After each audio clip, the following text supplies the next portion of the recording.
비행기 이륙 60초 전 나는 탑승구 앞에 서 있었다. 휴대폰 화면이 밝게 빛나고 있었다. 카카오톡 대화창에는 사진 한 장이 놓여 있었다. 전송 시간은 3분 전. 사진 속에서 강태준은 강남의 최고급 산부인과 복도에 서 있었다. 짙은 남색 정장 재킷은 팔에 걸치고 흰색 셔츠 소매는 팔꿈치까지 걷어 올려 내가 선물한 파텍 필립 시계가 드러나 있었다.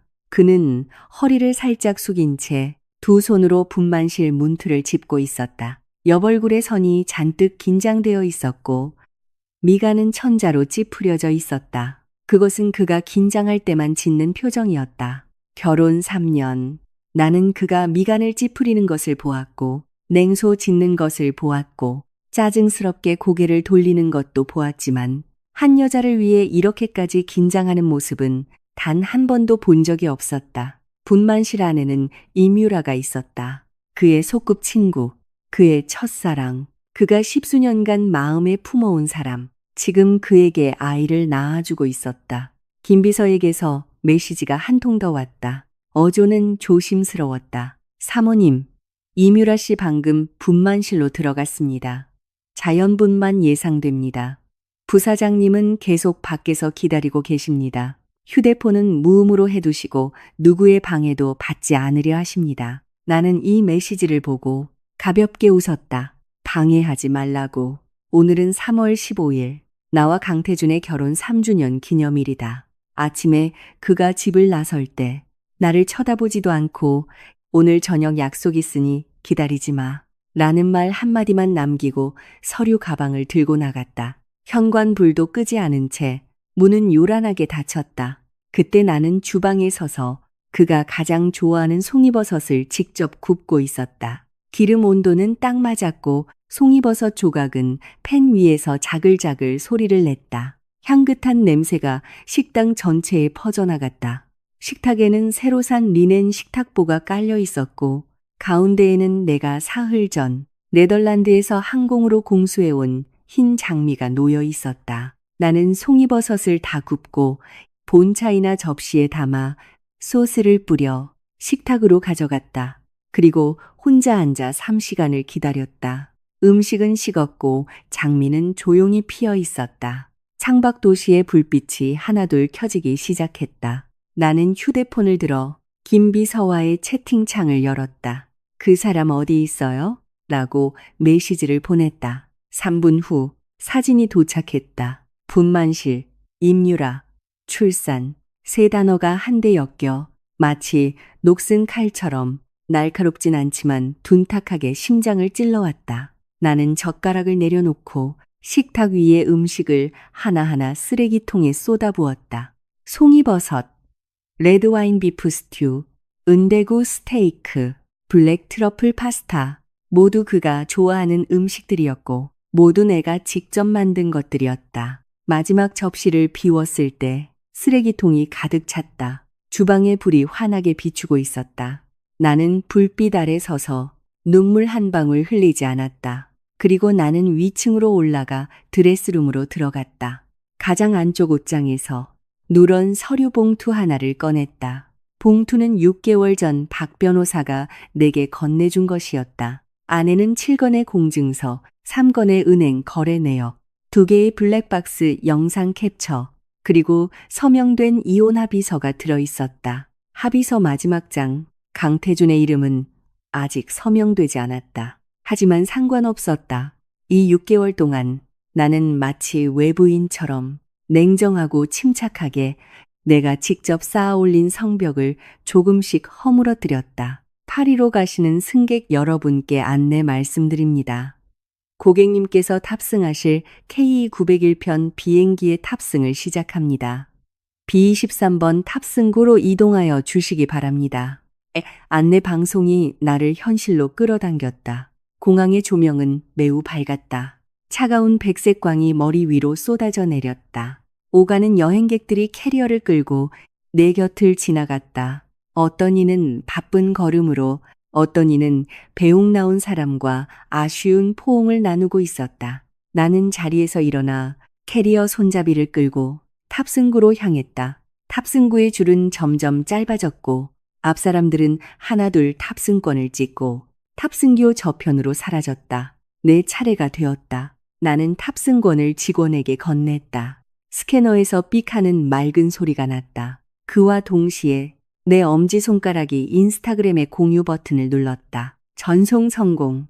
나는 휴대폰 전원을 껐다. 전원이 꺼지는 애니메이션은 하얀 원이 반바퀴 돌고는 화면이 완전히 어두워졌다.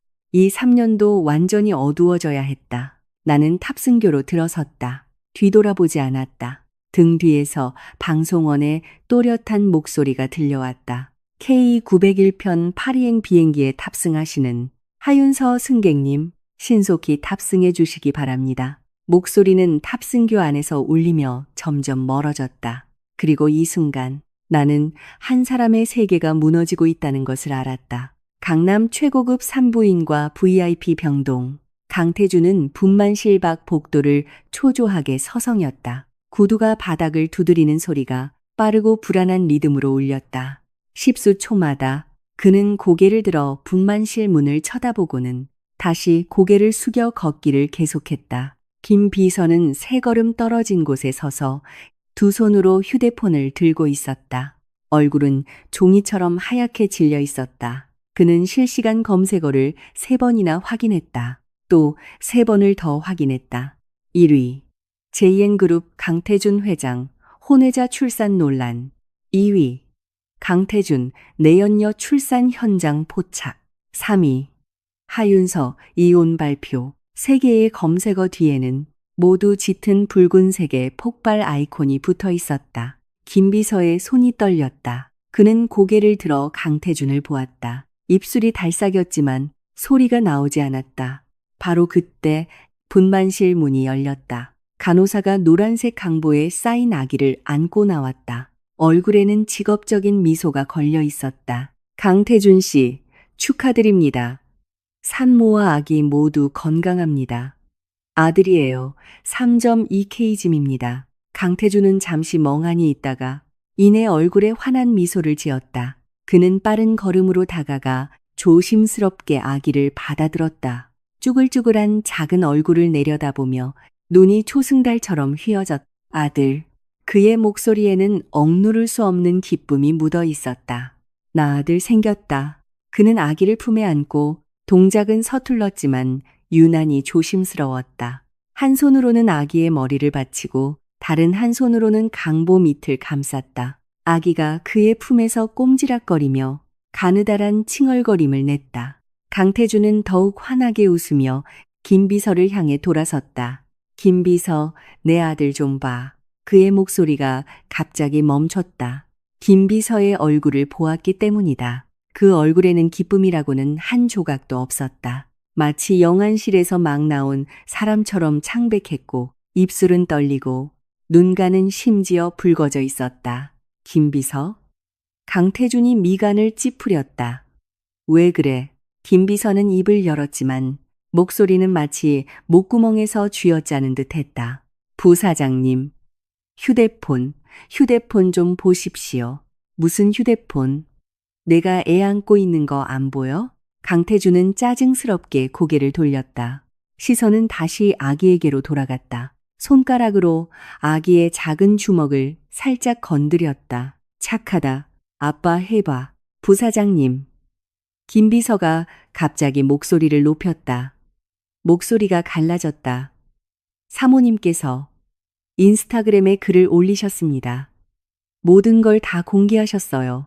강태준의 동작이 돋았다. 그는 천천히 고개를 들었다. 얼굴에는 방금 전의 미소가 남아 있었지만 그 미소는 마치 얼어붙은 것처럼 얼굴에 박제되어 기괴하게 보였다. 무슨 소리야? 김비서가 휴대폰을 건넸다. 화면은 위를 향해 있었고 눈부시게 밝았다. 강태준은 한 손으로 아기를 안고 다른 손으로 휴대폰을 받았다. 그의 시선이 화면에 닿는 순간 동공이 급격히 수축했다. 실시간 검색어 1위, JN그룹 강태준 회장 혼외자 출산 논란. 실시간 검색어 2위 강태준 내연녀 출산 현장 포착. 실시간 검색어 3위 하윤서 이혼 발표. 그의 손가락이 떨리기 시작했다. 하윤서의 인스타그램을 클릭했다. 9장의 사진. 첫 번째 사진. 그들의 혼인관계 증명서. 붉은 배경의 증명사진 속 그는 무표정했고 그녀는 눈과 입이 활처럼 휘어지게 웃고 있었다. 두 번째부터 7번째 사진. 그와 이뮤라가 함께 있는 각종 증거들. 호텔을 함께 드나드는 CCTV 캡처. 차 안에서 키스하는 블랙박스 영상. 이뮤라의 산부인과 검진 기록지. 아버지란에는 그의 이름이 선명하게 적혀 있었다. 그리고 오늘 그가 분만실 밖에서 초조하게 기다리는 뒷모습까지. 8번째 사진, 이혼 합의서. 9번째 사진, 한 줄의 글. 3년간의 결혼 생활은 오늘로 끝입니다. 앞으로 각자의 길을 가길. 다시 만날 날을 묻지 마세요. 개시 시간 1분 전. 리그램은 이미 10만을 넘어섰고 댓글은 30만, 좋아요는 100만을 돌파했다. 강태준의 손이 격렬하게 떨렸다. 언제부터?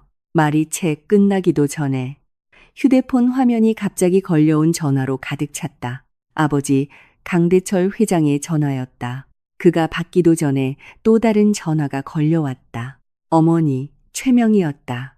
이어서 3번째, 4번째, 5번째, 이사회, 주주들, 언론사. 전화는 마치 둑이 터진 홍수처럼 밀려 들어왔다. 휴대폰이 그의 손 안에서 미친 듯이 진동하며 손바닥이 저려왔다. 말도 안 돼. 강태준이 중얼거렸다. 알 리가 없어. 그는 다시 그 분만실 밖 사진을 보았다. 촬영 각도는 복도 다른 쪽 끝 창문 위치였다. 그가 분만실 문틀을 짚고 있는 전경을 완벽하게 담을 수 있는 각도.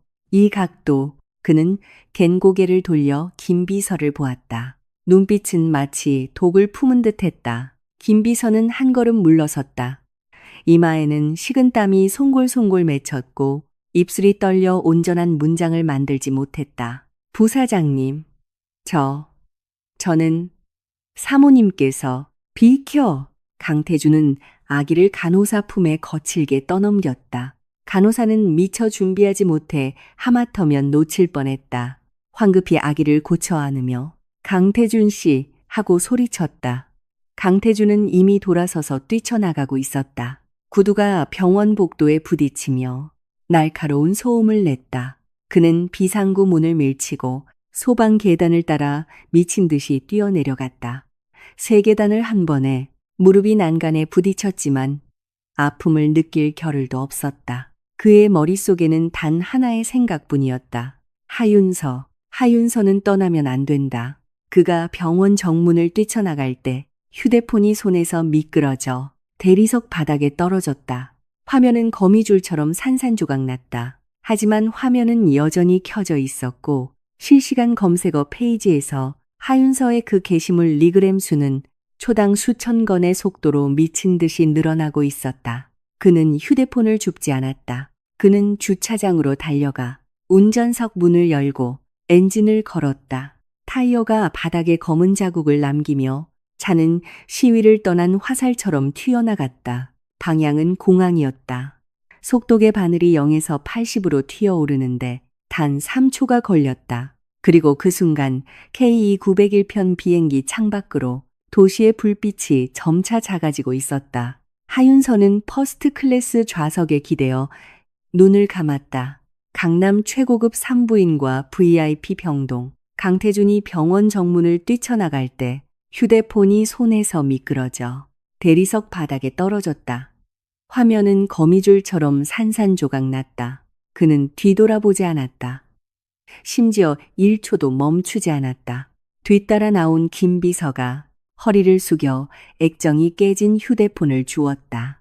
깨진 화면 위로 실시간 검색어 페이지는 계속 새로 고침되고 있었다. 하윤서의 그 게시물. 리그램은 이미 50만을 돌파했고 댓글 수는 100만을 향해 달려가고 있었다. 김비서의 손가락이 심하게 떨렸다. 그는 고개를 들어 주차장 방향을 보았다. 강태준의 검은색 마이바흐의 후미등이 한번 번쩍이고는 병원 정문 밖으로 사라지는 것만 보였다. 분만실 문 앞, 간호사는 아기를 안고 그 자리에 서 있었다. 마치 그 자리에 못 박힌 듯 했다. 그녀는 품 안의 아기를 내려다보고 또 텅 빈 복도를 쳐다보았다. 입을 벌리고 믿을 수 없다는 듯 중얼거렸다. 그냥 가버렸다고? 분만실 문이 다시 열리고 임유라가 이동 침대에 실려 나왔다. 그녀는 얼굴이 창백했고 이마의 잔머리는 땀에 젖어 얼굴에 달라붙어 있었다. 입술은 힘을 너무 많이 준 탓에 보랏빛을 띠었다. 하지만 그녀의 얼굴에는 미소가 있었다. 승리자의 의기양양한 미소. 그녀는 강태준의 아들을 낳았다. 오늘부터 그녀는 JN그룹 미래의 안주인이었다. 태준 씨는요? 임유라의 목소리는 허약했지만 다급했다. 그녀는 힘겹게 고개를 들어 주위를 둘러보았다. 태준 씨 어디 있어요? 아기는요? 아기 봤어요?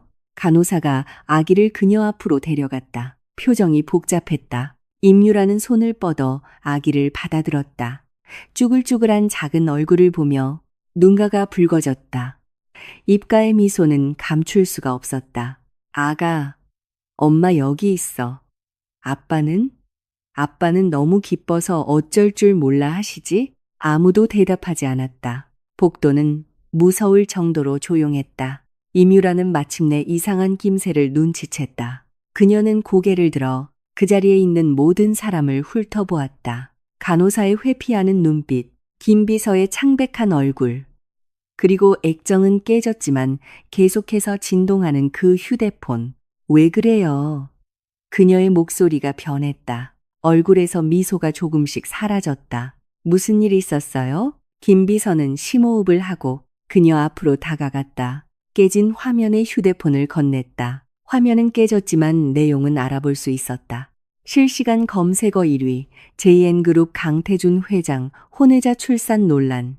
실시간 검색어 2위, 강태준 내연녀 출산 현장 포착. 실시간 검색어 3위, 하윤서 이혼 발표. 임유라의 손가락이 갑자기 오므라들었다. 아기가 그녀 품에서 불편한 듯 칭얼거렸다. 그녀는 빠르게 하윤서의 인스타그램을 열었다. 구장의 사진을 한 장 한 장 넘겼다. 호텔을 함께 드나드는 CCTV 캡처, 차 안에서 키스하는 블랙박스 영상, 자신의 산부인과 검진 기록지, 강태준의 이름이 붉은 원으로 표시되어 있었다. 그리고 오늘 강태준이 분만실 밖에서 서성이던 뒷모습, 촬영 시간은 불과 20분 전. 누가 찍었어? 임유라의 목소리가 날카로워졌다. 이거 누가 찍었냐고. 누가 저 여자한테 보낸 거야. 김비서는 한 걸음 물러섰다. 이마는 온통 식은땀이었다. 한마디도 할 수 없었다.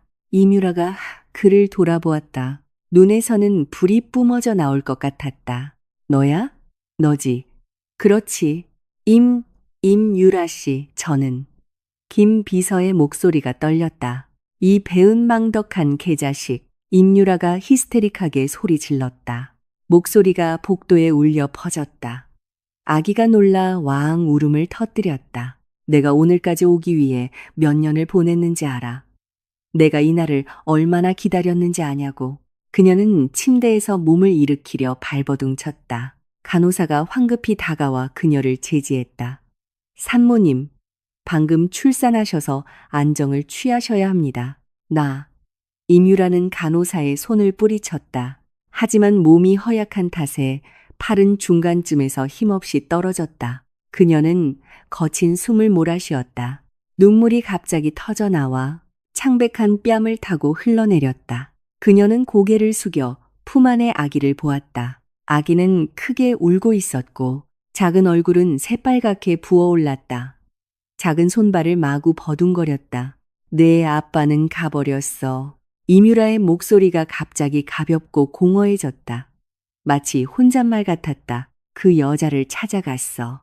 넌 쳐다보지도 않고 그 여자를 쫓아갔다고. 간호사가 조심스럽게 다가와 아기를 받아들려 했다. 산모님, 아기가 너무 우니 제가 먼저 데려가서 우유를. 꺼져. 임유라는 아기를 단단히 껴안았다. 손가락 마디가 하얗게 질렸다. 입술이 떨리고 눈물이 굵은 방울로 떨어져 강보를 적셨다. 강태준. 그녀는 이를 악물고 그 세 글자를 내뱉었다. 목소리는 마치 이새에서 새어나오는 듯 했다. 내가 내 아들을 낳아줬는데 넌 안아보지도 않고 도망갔어. 잘 됐네. 아주 잘 됐어. 그녀가 갑자기 웃었다. 그 웃음소리가 텅 빈 복도에 울려 퍼져 김비서의 등골을 오싹하게 만들었다. 하윤서가 널 다시 받아줄 것 같아? 임유라는 아무도 없는 복도를 향해 소리쳤다. 마치 이미 사라진 강태준과 대화하는 것 같았다. 그 여자는 내 체면을 땅바닥에 쳐박고 걔한테나 줘버렸어. 강태준, 넌 끝났어. 너희 JN그룹도 끝났다고. 그녀의 목소리는 점점 커져 마지막에는 날카로운 비명으로 변했다. 복도 전체가 그녀의 메아리로 가득 찼다. 간호사들은 서로 얼굴을 마주 보았다.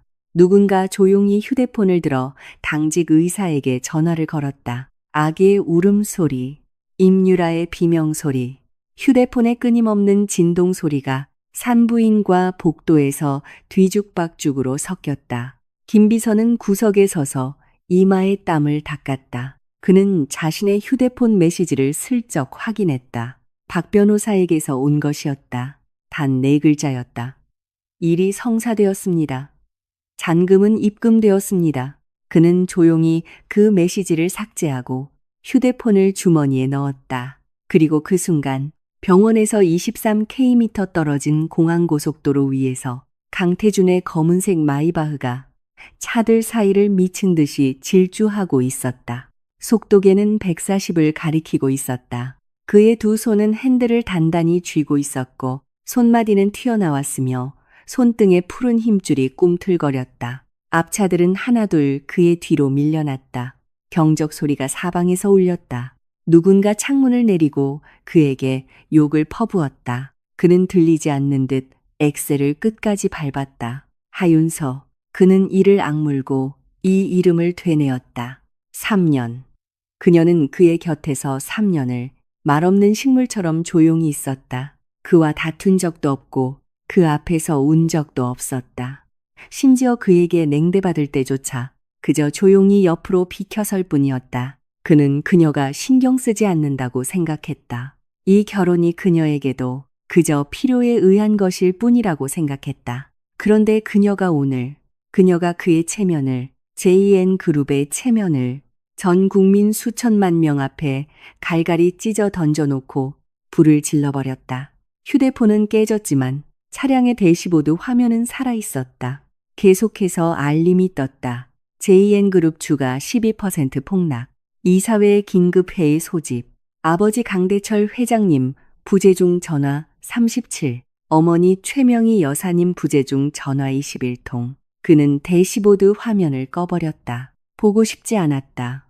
그는 지금 아무것도 보고 싶지 않았다. 그는 단지 하윤서가 어느 비행기를 탔는지, 몇 시에 이륙하는지, 어디로 가는지 알고 싶을 뿐이었다. 방금 병원을 뛰쳐나올 때 그는 곁눈으로 그 인스타그램 게시물의 시간을 보았다. 18시 47분, 지금은 18시 53분, 6분.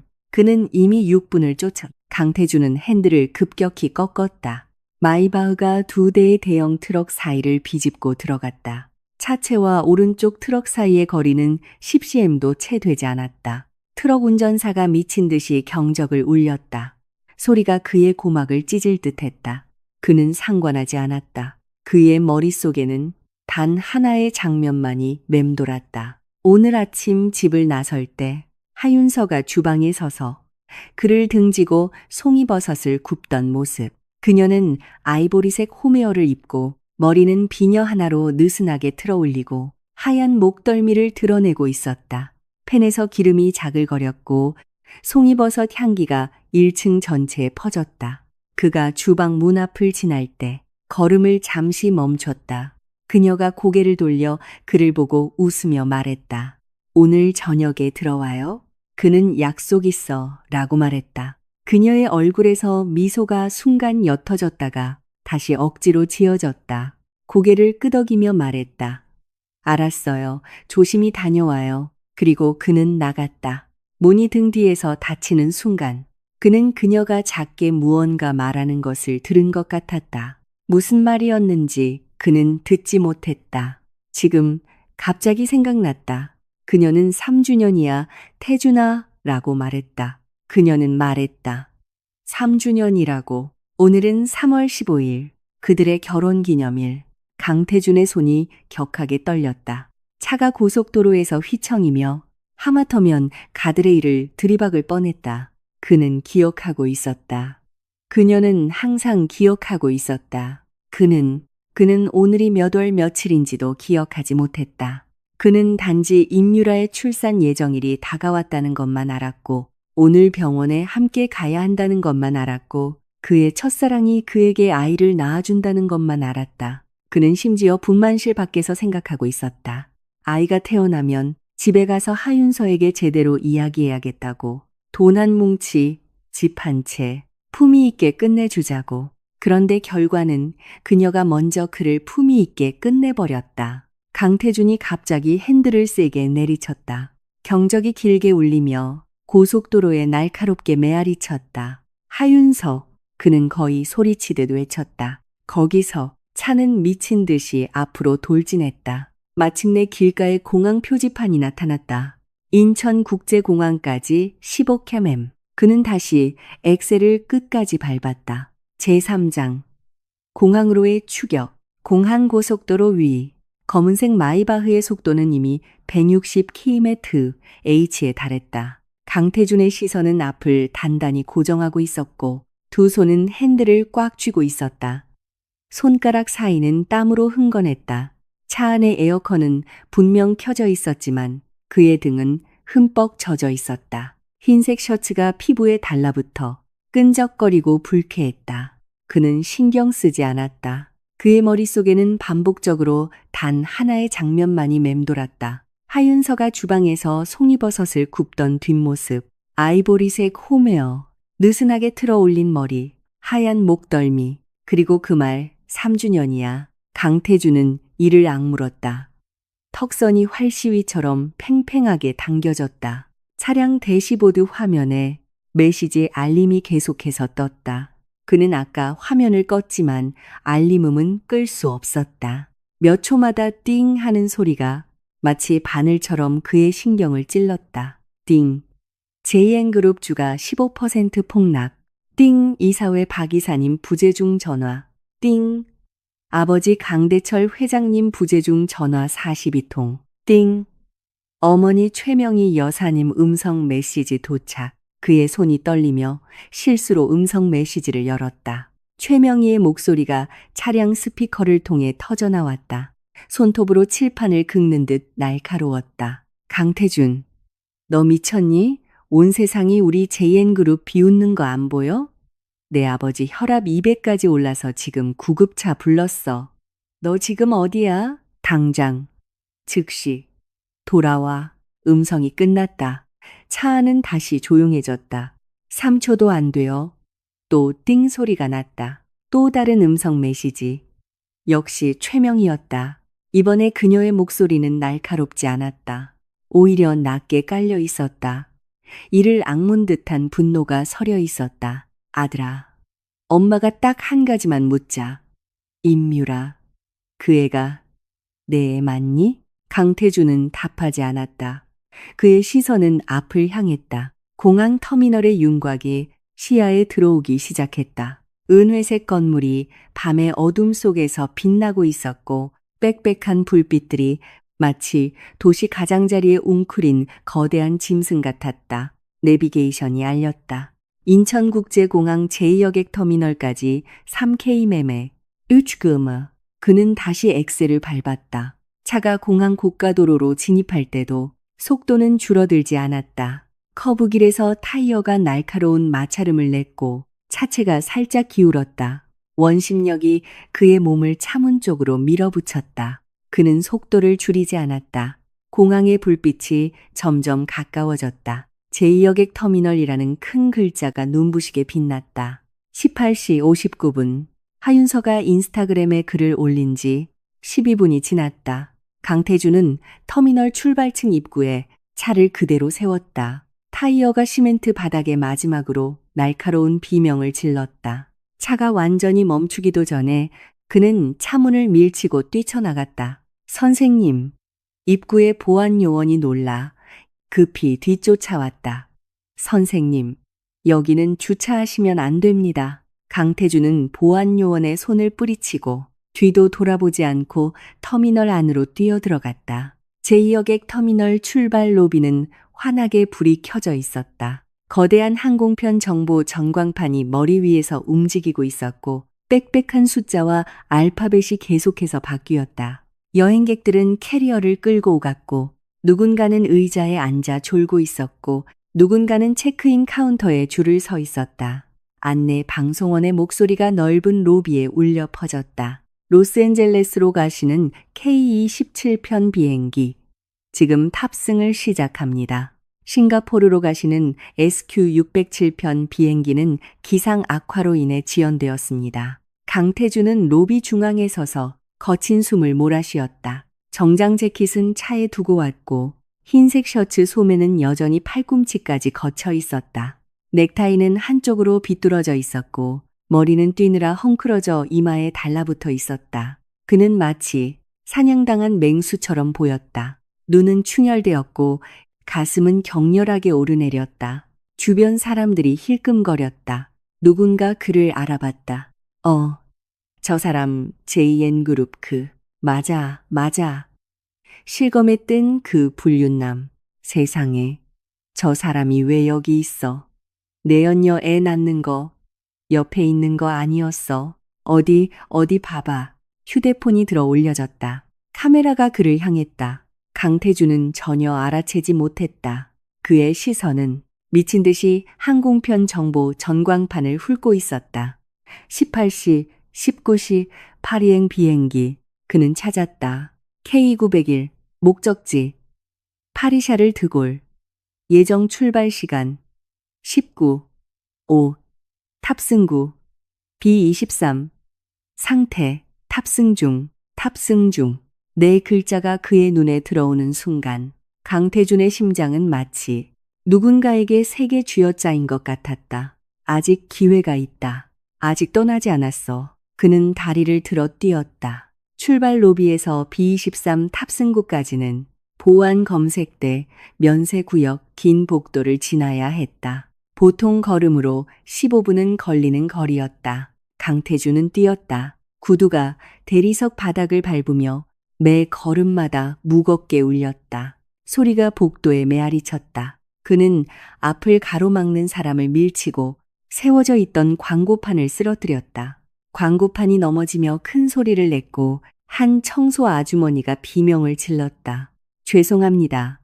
비켜주세요. 비켜요. 그의 목소리는 쉬어 있었고 목구멍에서는 쇠 맛이 나는 단내가 났다. B23 탑승구 표지판이 보였다. 200m, 100m, 50m. 그가 탑승구 구역으로 뛰어들어갔을 때 걸음이 갑자기 멈췄다.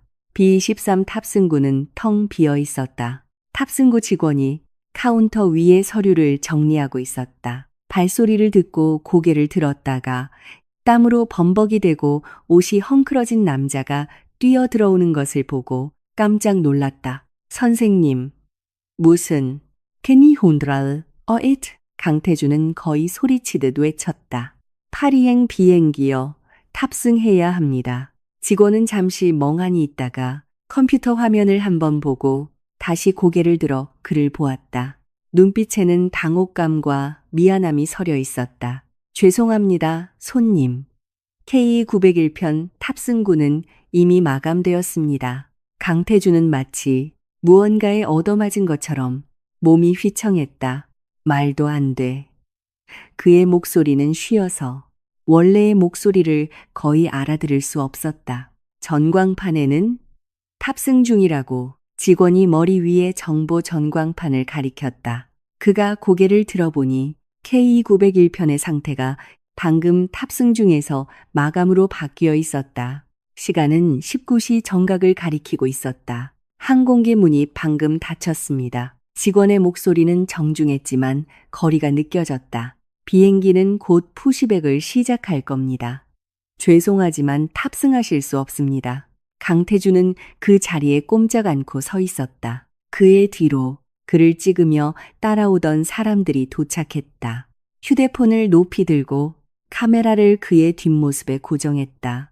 누군가 속삭였고, 누군가 라이브 방송을 했고, 누군가 웃었다. 놓쳤네. 꼴 좋다. 후회해도 늦었지. 라이브 방송 중입니다. 여러분, 다들 캡처해 캡처. JN그룹 회장 공항 질주, 올해의 명장면이다.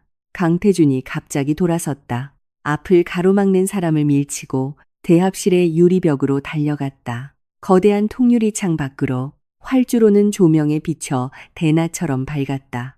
대한항공도장의 보잉 777기가 견인차에 의해 천천히 탑승 게이트에서 밀려나고 있었다. 기체의 항공사 로고가 조명 아래 붉고 희고 푸른빛으로 반짝였다. 꼬리 날개에 KE901이라는 편명이 선명하게 보였다. 강태준은 두 손으로 유리를 짚었 마치 모든 힘이 빠져나간 것 같았다.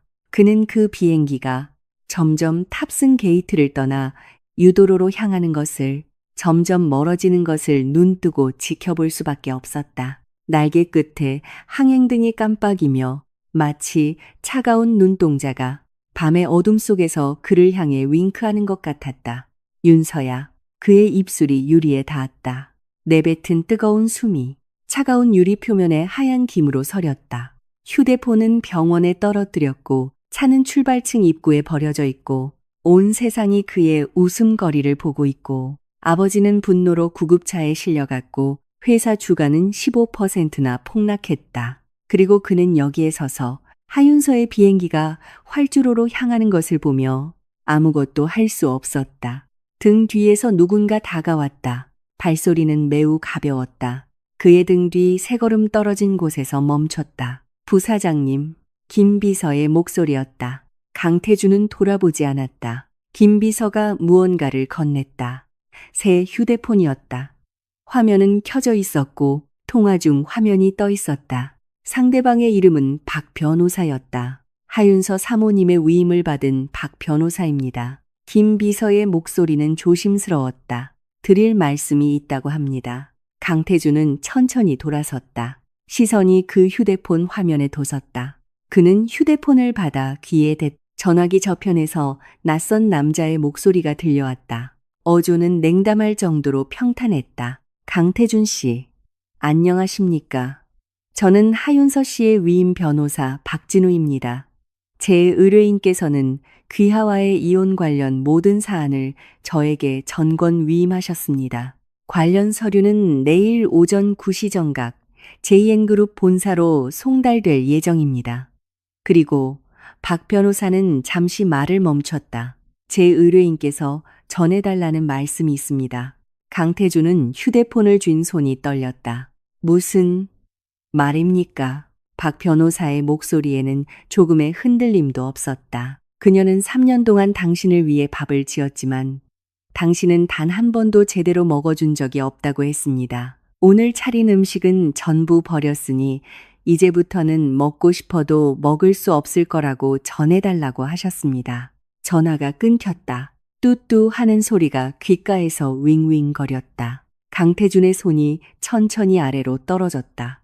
창밖으로 K2901편 비행기가 활주로를 달려 가속하고 기수를 들었다. 기체가 가볍게 지면을 박차고 밤하늘을 향해 솟아올랐다. 꼬리 날개의 항행등이 깜빡이며 점점 작아져 마침내 구름 속으로 완전히 사라졌다.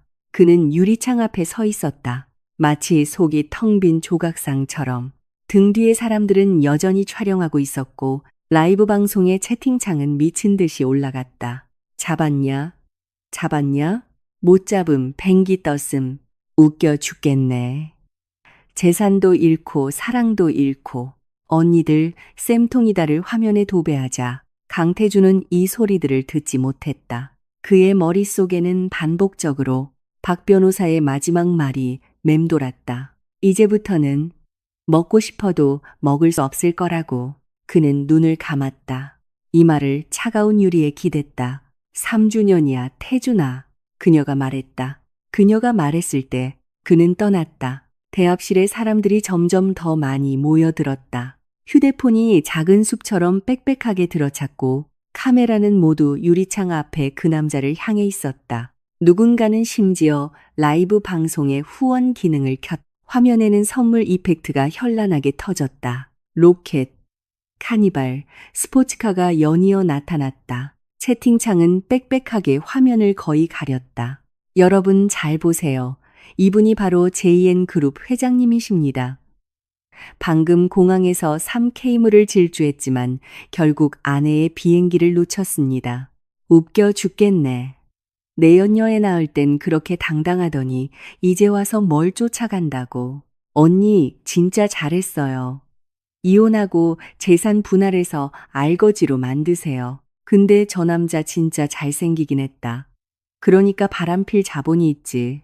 강태주는 이 소리들에 귀를 막았다.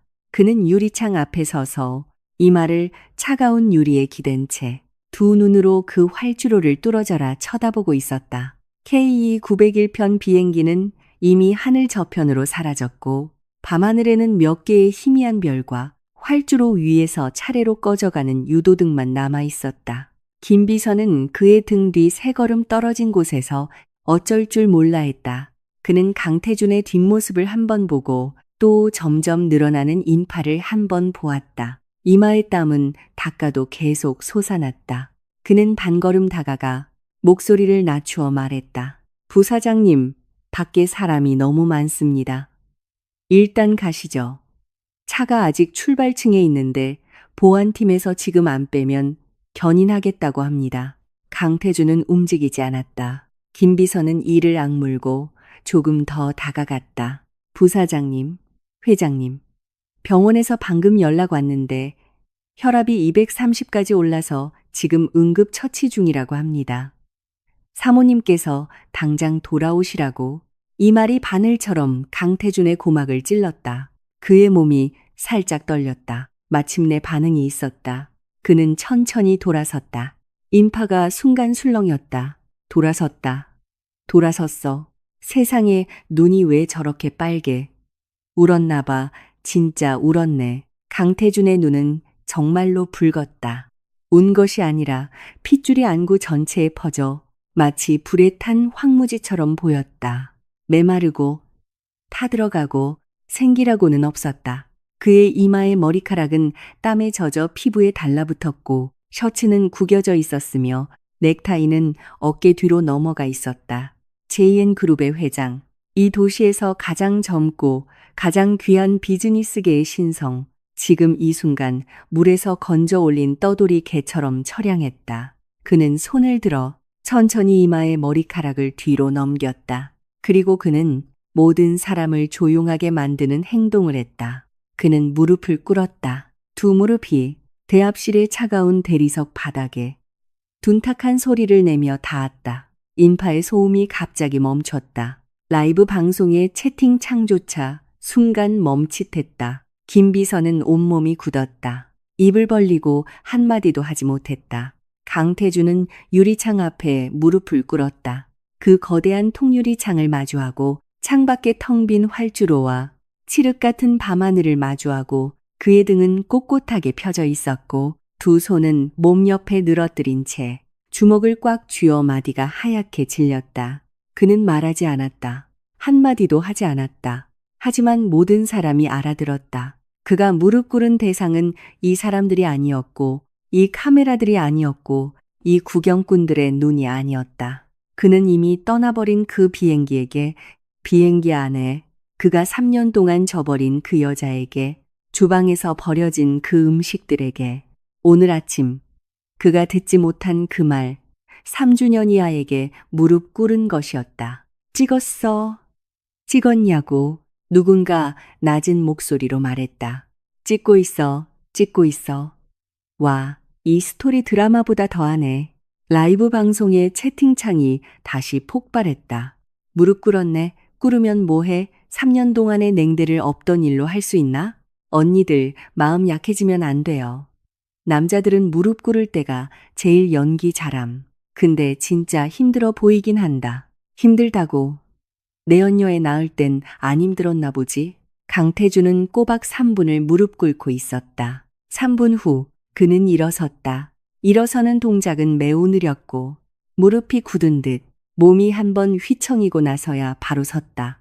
그는 아무도 보지 않고 곧장 김비서에게로 걸어갔다. 그의 손에서 새 휴대폰을 받았다. 화면은 여전히 켜져 있었고 99 플러스 개의 읽지 않은 메시지가 있었다.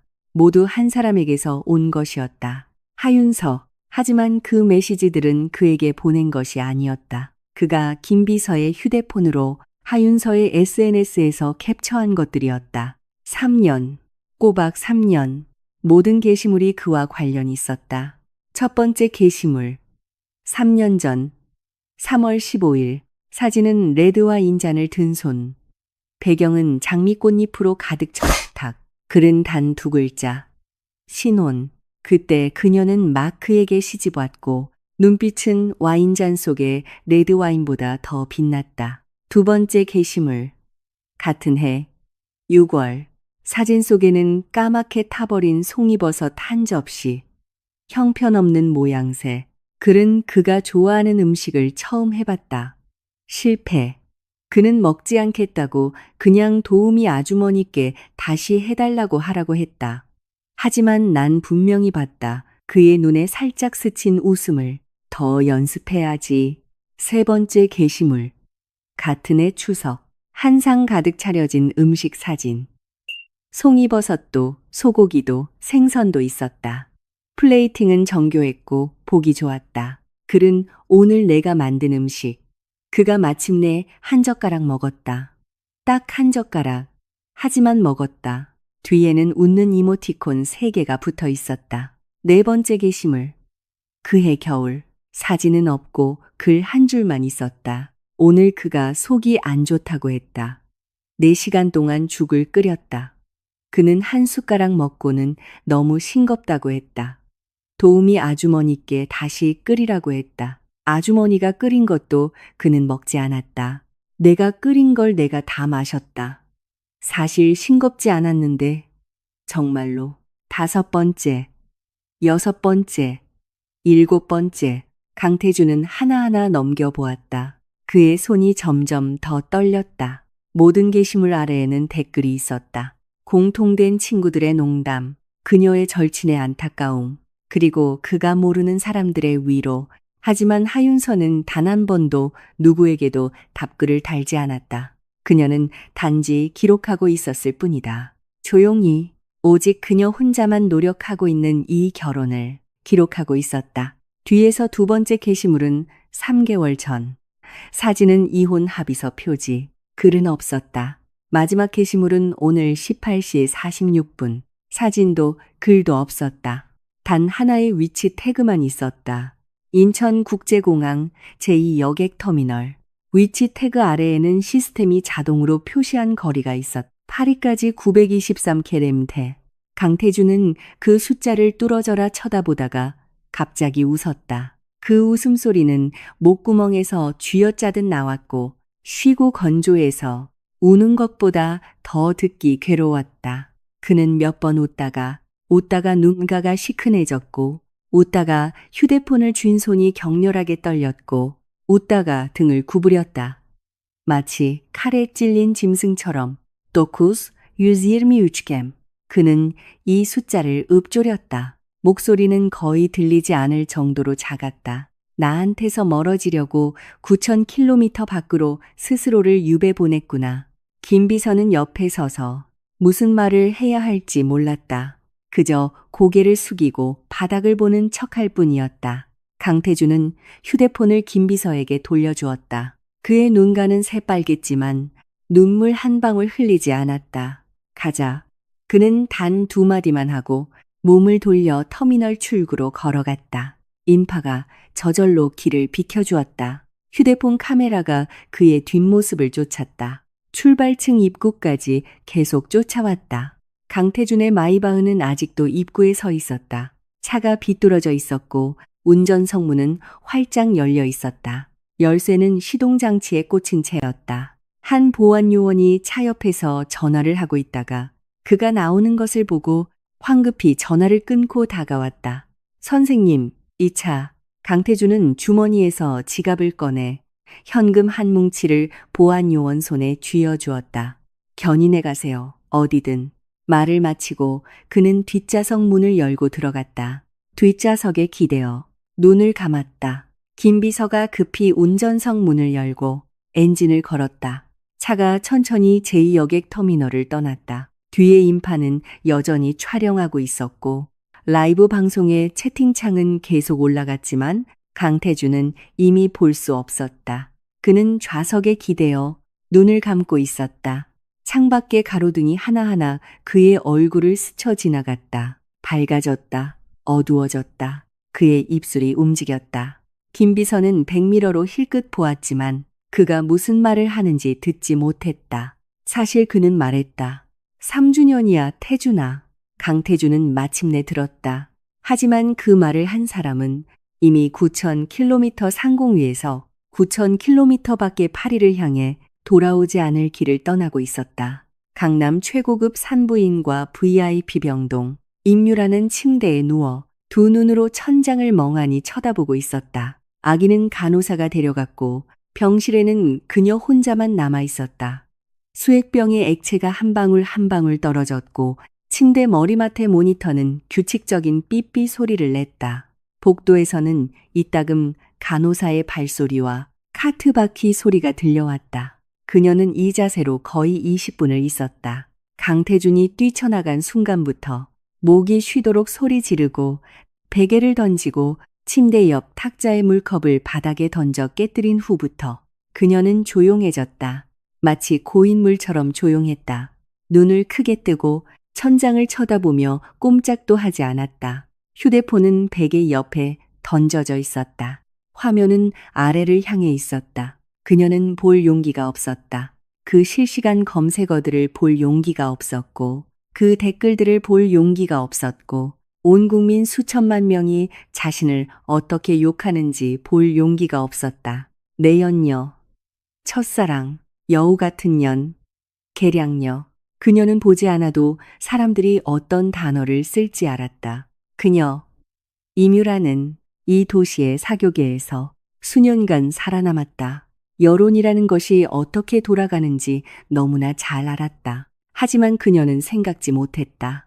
언젠가 자신이 여론의 중심이 될 줄은 그녀는 더더욱 생각지 못했다. 이 모든 것을 터뜨린 사람이 하윤서일 줄은 하윤서, 그 여자는 임유라의 기억 속에서 늘 희미한 그림자 같은 존재였다. 강태준과 결혼한 3년 동안 어떤 사교 모임에도 참석하지 않았고 사교계 파티에도 참여하지 않았다. 심지어 JN그룹의 연말 파티에도 몇 번 모습을 드러내지 않았다. 어쩌다 사진이 찍혀도 고개를 숙이고 강태준의 뒤를 따랐다. 옷은 수수했고 미소는 옅었다. 마치 언제든 흩어질 연기 같았다. 임유라는 단 한 번도 그녀를 경계한 적이 없었다. 평범한 집안, 그럭저럭 괜찮은 외모, 온순한 성격의 여자가 무슨 자격으로 JN그룹 사모님 자리에 앉아 있단 말인가. 그녀, 임유라야말로 강태준과 함께 자란 사람이고 그가 처음으로 손을 잡은 소녀이고 그가 취했을 때 부르는 이름이었다. JN그룹 사모님 자리는 원래 그녀의 것이어야 했다. 그래서 그녀는 서두르지 않았다. 천천히 기다렸고 천천히 계획했고 천천히 강태준을 다시 자기 곁으로 돌아오게 했다. 3년 동안 그녀는 수많은 심야 전화, 수많은 우연을 가장한 식사 자리, 수많은 실수로 잘못 보낸 척한 메시지 캡처로 마치 거미가 거미줄을 치듯 조금씩 강태준을 다시 자기 곁으로 도참했다. 작년 6월 그녀는 임신했다. 임신 확인서를 받은 날 그녀는 거울을 보며 10분 내내 웃었다. 이 아이만 있으면 강태준은 이제 도망칠 수 없었다. 하지만 그녀는 생각지 못했다. 하윤서는 흩어지는 연기가 아니었다. 하윤서는 3년 동안 숨겨온 칼이었다. 칼이 칼집에 있을 때는 아무도 그 날카로움을 모른다. 칼이 일단 뽑혀 내리칠 때는 반응할 시간조차 주지 않는다. 병실 문이 열렸다. 간호사가 아기를 안고 들어왔다. 얼굴에는 조심스러운 기색이 역력했다. 산모님, 아기 우유도 먹였고 트림도 시켰습니다. 지금 아주 잘 자요. 한번 안아보시겠어요? 이뮤라는 천천히 고개를 돌렸다. 시선이 그 노란색 강보에 쌓인 작은 몸에 쌌었다. 그녀의 아들, 그녀가 10달을 품고 꼬박 8시간을 진통하며 낳은 아들. 그녀는 손을 뻗어 아이를 받아들었다. 아기는 단단히 쌓여 있었고 작은 얼굴만 드러나 있었다. 피부는 아직 쭈글쭈글하고 붉은기가 돌았다. 눈은 감겨 있었고 작은 콧방울이 숨을 쉴 때마다 살짝 움직였다. 입은 살짝 벌어져 분홍색 혀끝이 보였다. 이뮤라는 고개를 숙여 그를 보았다. 눈가가 갑자기 축축해졌다. 내 아빠는 가버렸어. 그녀의 목소리는 쉬어서 거의 들리지 않았다. 네가 막 태어났는데 네 아빠는 다른 여자를 쫓아갔어. 아기는 깊이 잠들어 밖에서 일어나는 모든 일을 알지 못했다. 널 한 번 더 안아주지도 않았어. 이뮤라의 눈물이 떨어져 강보에 작은 짙은 세 권을 만들었다. 널 간호사 손에 떠넘기고 가버렸어. 마치 중요하지 않은 물건을 버리듯이. 간호사는 옆에 서서 어쩔 줄 몰랐다. 위로해야 할지 나가야 할지. 바로 그때 병실 문이 다시 열렸다. 이번에 들어온 사람은 간호사가 아니었다. 최명이었다. 강태준의 어머니, JN그룹 회장의 부인, 사교계에서 까다롭기로 유명한 최명희. 그녀는 짙은 녹색 투피스 정장을 입고 있었고 머리는 한 올의 흐트러짐도 없이 빗어 넘겼고 화장은 마치 이사회에 참석하려는 듯 완벽했다. 하지만 그녀의 눈이 그녀를 배신했다. 강태준과 꼭 닮은 그 눈에 거의 분출할 듯한 분노가 타오르고 있었다. 그녀 뒤에는 JN그룹의 경호원 2명이 따랐다. 이뮤라는 그녀를 보는 순간 본능적으로 품 안의 아이를 더 꽉 껴안았다. 어머님, 어머님이라고 부르지 마. 최명희의 목소리는 얼음 창고에서 불어오는 바람처럼 차가웠다. 넌 자격 없어. 그녀는 하이힐을 신고 침대 옆으로 다가와 이뮤라를 내려다보았다. 그 시선은 차가운 칼날처럼 이뮤라의 얼굴에서 품 안의 아기에게로 또 아기에게서 그녀의 얼굴로 옮겨갔다. 아이는 태준 씨 아이예요. 이뮤라는 입술을 깨물며 고개를 끄덕였다. 확실해? 확실해요. 최명희는 3초간 침묵했다. 그리고 그녀는 갑자기 손을 뻗어 아기의 강보를 확 젖혔다. 임유라가 비명을 질렀다. 뭐 하시는 거예요?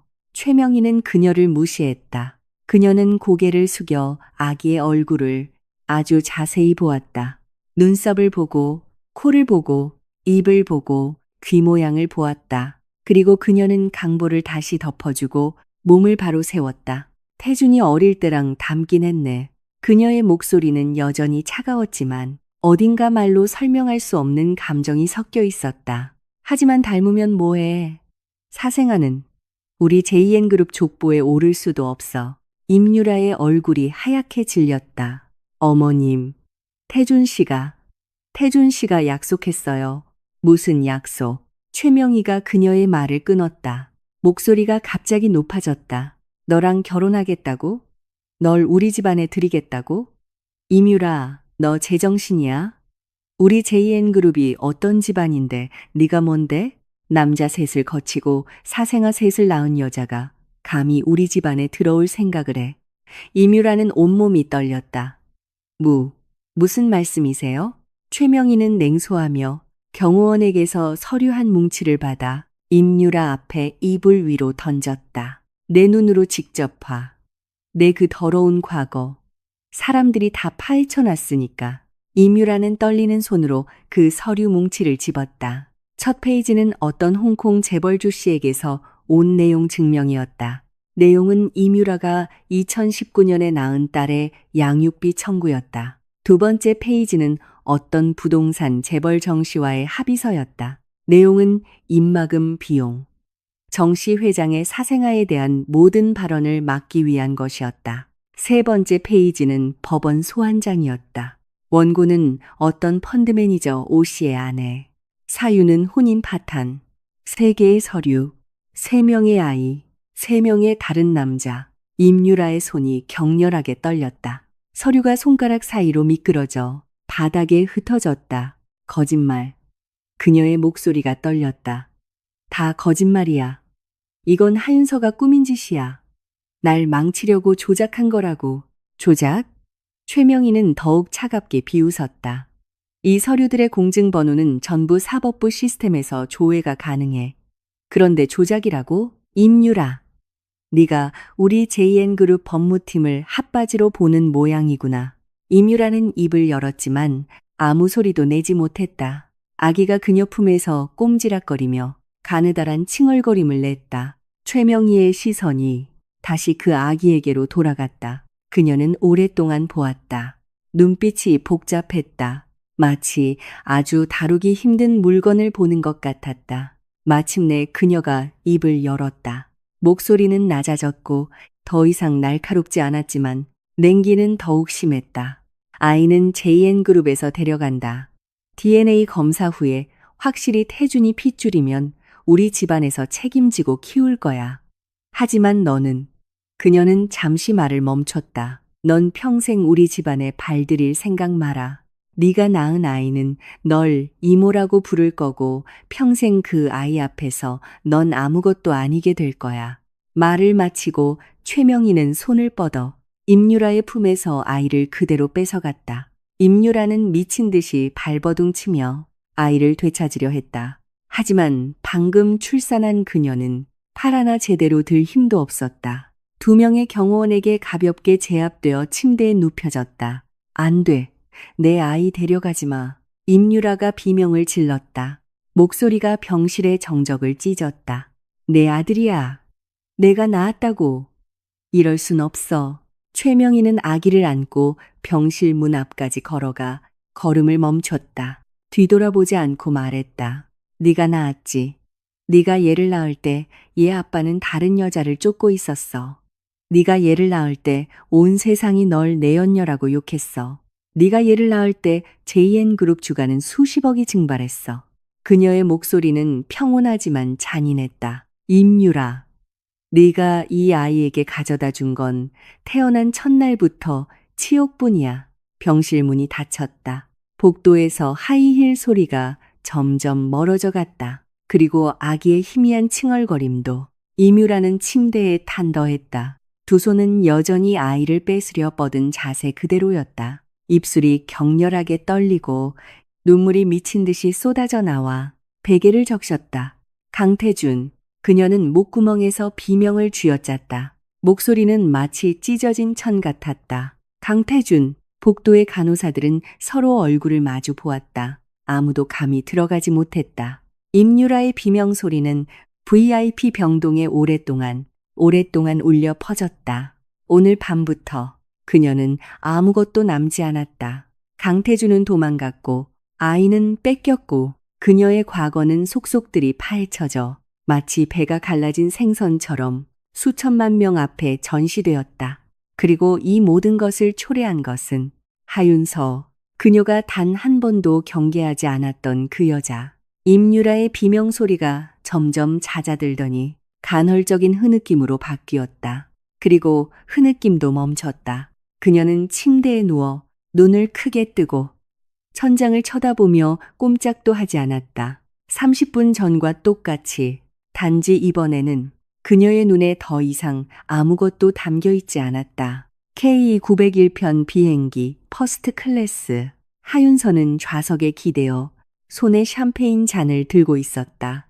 호박색 액체가 잔벽을 따라 천천히 흘러내렸고 기포가 잔 밑에서부터 한 줄기씩 올라와 조명 아래 잘게 부서지는 빛으로 반짝였다. 그녀는 마시지 않았다. 그저 잔을 가볍게 흔들며 그 기포들이 하나하나 터지는 것을 보고 있었다. 비행기는 이미 순항 고도에 도달했고 창밖의 구름층은 달빛 아래 은백색 바다처럼 펼쳐져 있었다. 평탄하고 광활했다. 마치 다른 세계의 지면 같았다. 달은 낮게 떠 있었고 둥글고 밝았다. 구름 바다 전체를 푸르게 비추고 있었다. 승무원이 다가와 허리를 살짝 숙이며 부드러운 목소리로 말했다. 손님, 침대를 준비해 드릴까요? 퍼스트 클래스 좌석은 완전히 수평인 침대로 변형될 수 있었다. 하지만 하윤서는 고개를 저었다. 아니요, 괜찮아요. 안 잘 거예요. 네, 알겠습니다. 필요하신 것 있으시면 언제든지 불러주세요. 승무원이 물러났다. 하윤서는 샴페인을 작은 테이블에 내려놓고 가방에서 휴대폰을 꺼냈다. 십수시간 동안 꺼져 있던 휴대폰. 지금 손에 쥐니 차갑고 묵직했다. 그녀는 검은 화면을 보았다. 엄지손가락이 전원 버튼 위에 멈췄다가 2초 후 눌렀다. 화면이 켜졌다. 부팅 애니메이션은 한입 베어 문 사과. 하얀 사과 로고가 검은 배경 위에서 서서히 밝아졌다. 몇 초 후 홈 화면이 나타났다. 알림창의 숫자에 그녀는 살짝 눈썹을 치켜 올렸다. 부재중 전화 137통, 문자 메시지 99 플러스 개, 카카오톡 99 플러스 개. 그녀는 먼저 문자 메시지를 열었다. 가장 최근 메시지는 오늘 새벽 1시 22분에 온 것이었다. 발신자는 강태준. 하윤서 어디야? 마침표도 물음표도 없었다. 마치 황급히 던져진 글자 조각 같았다. 두 번째 메시지 1시 23분. 전화 받아. 세 번째 메시지 1시 24분. 제발. 네 번째 메시지 1시 25분. 윤서야. 그의 이름만 있었다. 다른 글자는 없었다. 하윤서의 손가락이 잠시 멈췄다. 결혼 3년 동안 강태준은 단 한 번도 그녀를 윤서야라고 부른 적이 없었다. 그는 그녀를 하윤서 씨라고 불렀다. 결혼식이 끝난 후 꼬박 한 달 동안 그랬다. 나중에 그녀가 그냥 이름 불러도 돼요 라고 말하고 나서야 하윤서라고 부르기 시작했다. 성까지 붙여 세 글자. 마치 비즈니스 파트너를 부르듯 정중하게. 이것이 처음이었다. 그가 그녀의 이름만 부른 것은 단 두 글자. 윤서야. 그녀는 가볍게 웃었다. 그 미소는 매우 옅었다. 입꼬리가 살짝 올라갔다가 바로 내려왔다. 그녀는 답장하지 않았다. 계속해서 아래로 스크롤했다. 1시 30분. 나 4시간째 공항에 앉아 있어. 1시 35분. 가라고 하는데 안 갔어. 1시 40분. 다음 파리행 비행기 표 샀어. 내일 오후 3시 비행기야. 1시 45분. 네가 그 비행기에 있는 거 알아. 전화 안 받아도 괜찮아. 내가 갈게. 하윤서의 손가락이 멈췄다. 다음 비행기. 그가 다음 파리행 비행기 표를 샀다고. 그녀는 카카오톡을 열었다.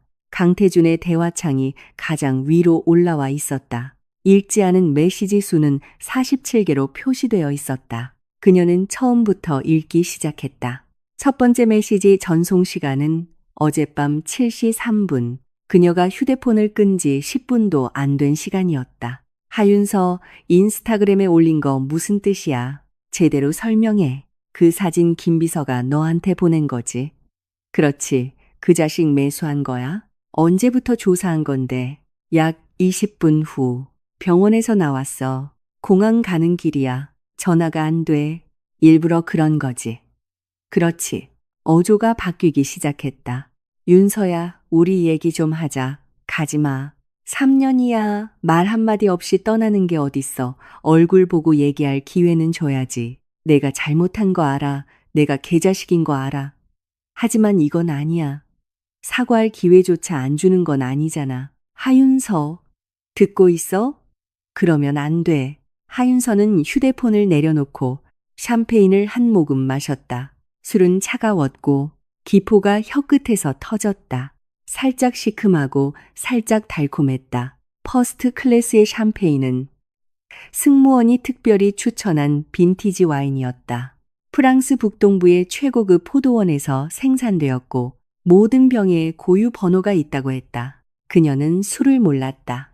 이 3년 동안 그녀는 많은 것을 배웠다. 텅 빈 저택에서 혼자 저녁 먹는 법을 배웠고 시어머니의 차가운 시선 아래서 미소 짓는 법을 배웠고 언론에서 강태준과 임유라의 사진을 찍었을 때 못 본 척하는 법을 배웠다.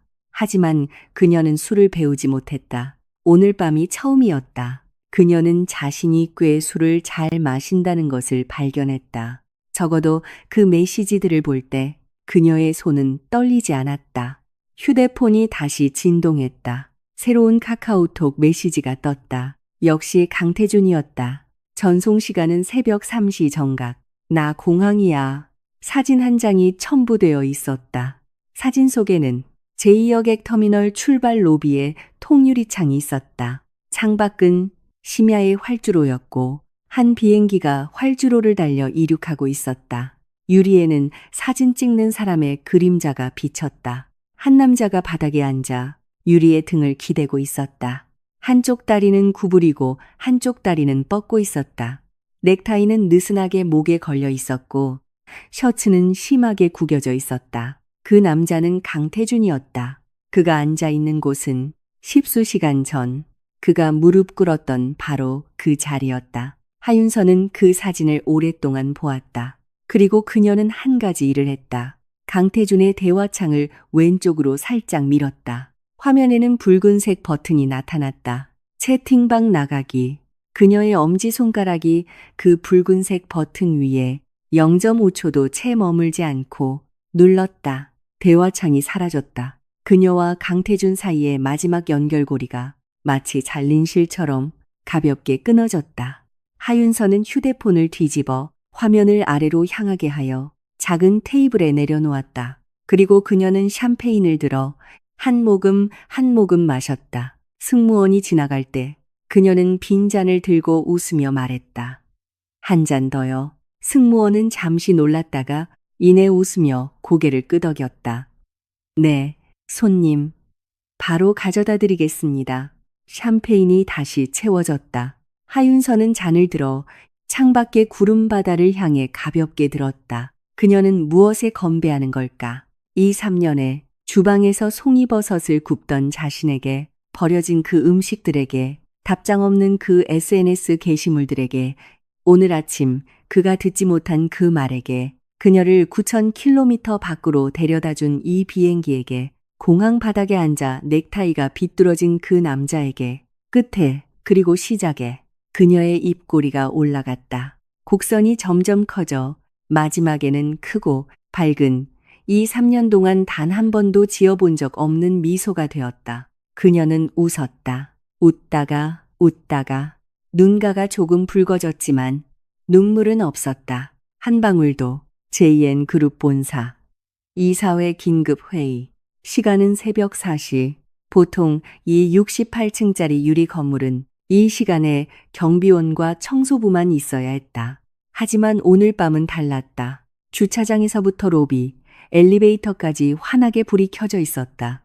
입구에는 검은색 세단 10여 대가 서 있었고 차량 번호는 하나같이 앞자리였다.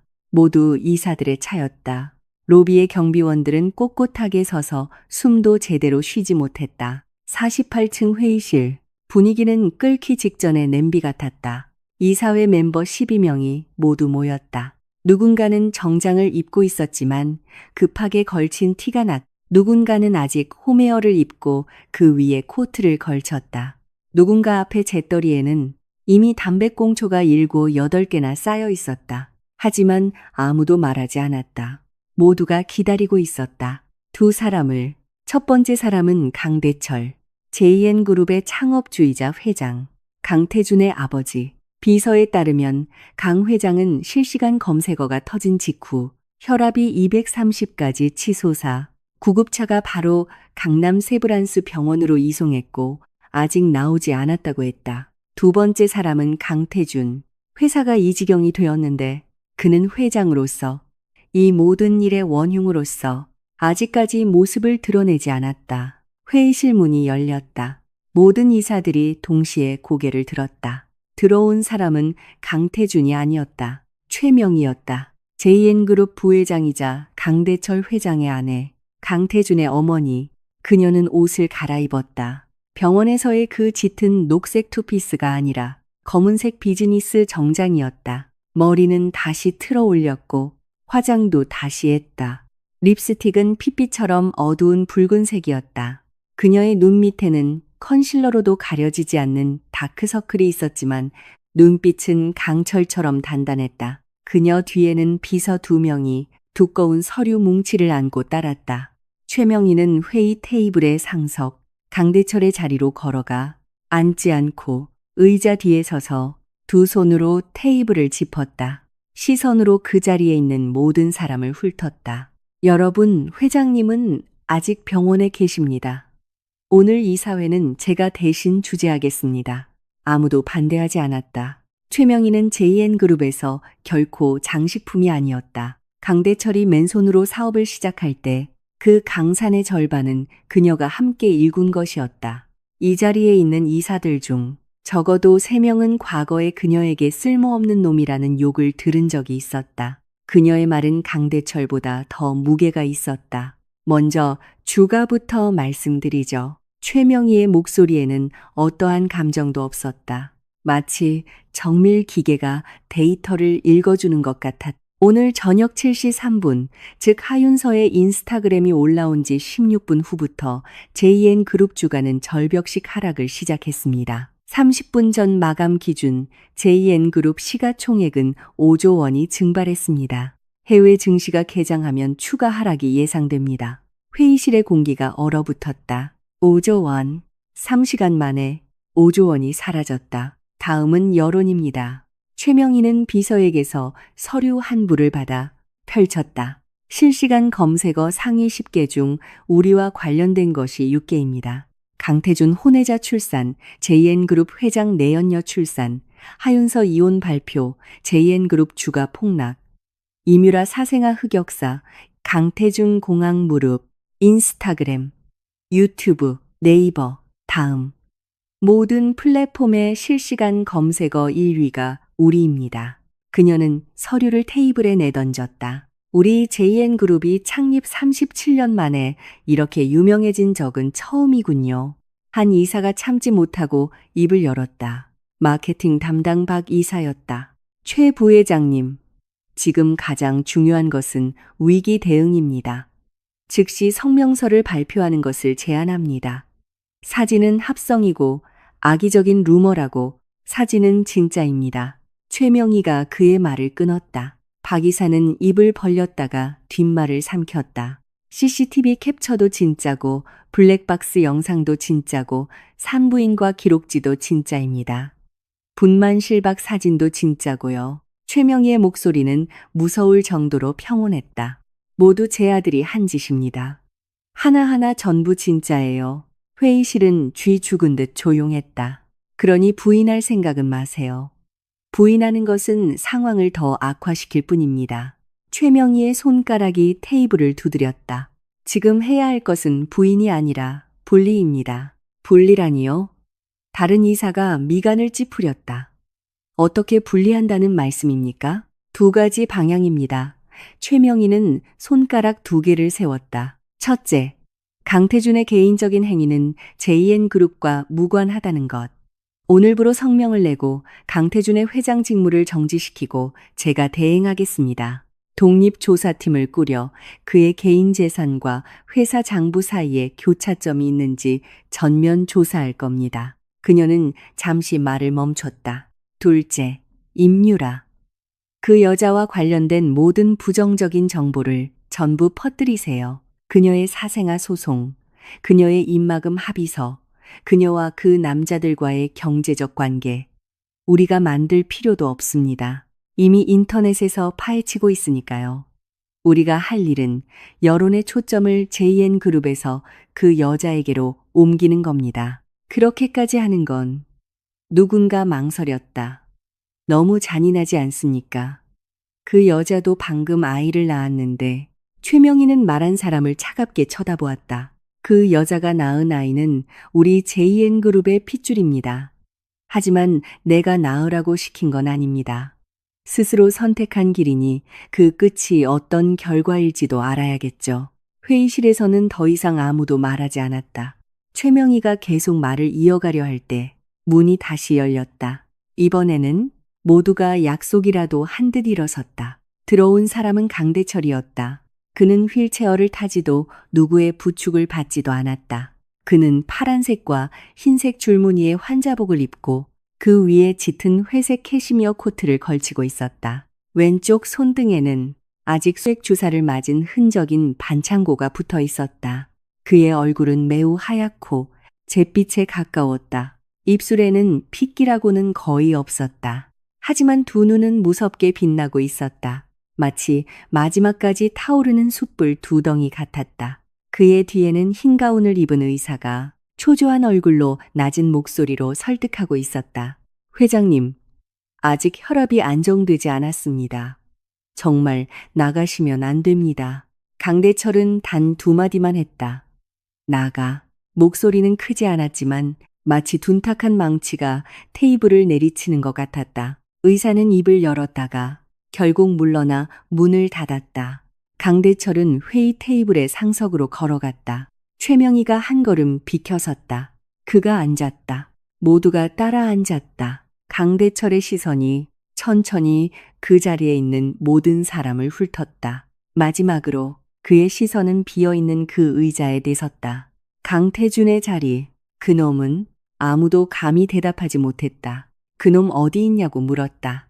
최명희가 낮은 목소리로 말했다. 연락이 안 됩니다. 휴대폰은 깨졌고 차량 위치 추적도 꺼놨습니다.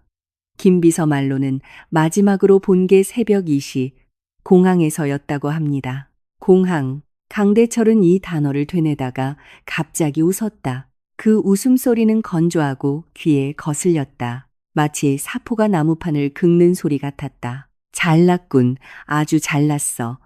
나 강대철의 아들이 여자 하나 쫓겠다고 공항에서 개처럼 무릎을 꿇어 온 세상에 라이브로 중계되면서 5조 원, 37년의 업적. 그놈이 3분 무릎 꿇어서 5조 원을 날려먹었어. 그가 갑자기 테이블을 내리쳤다. 물컵이 튀어 올랐다가 넘어지며 물이 테이블에 쏟아졌다. 당장 끌고 와. 묶어서라도 끌고 오라고. 그놈이 또 그 여자 찾아가기만 해봐. 내가.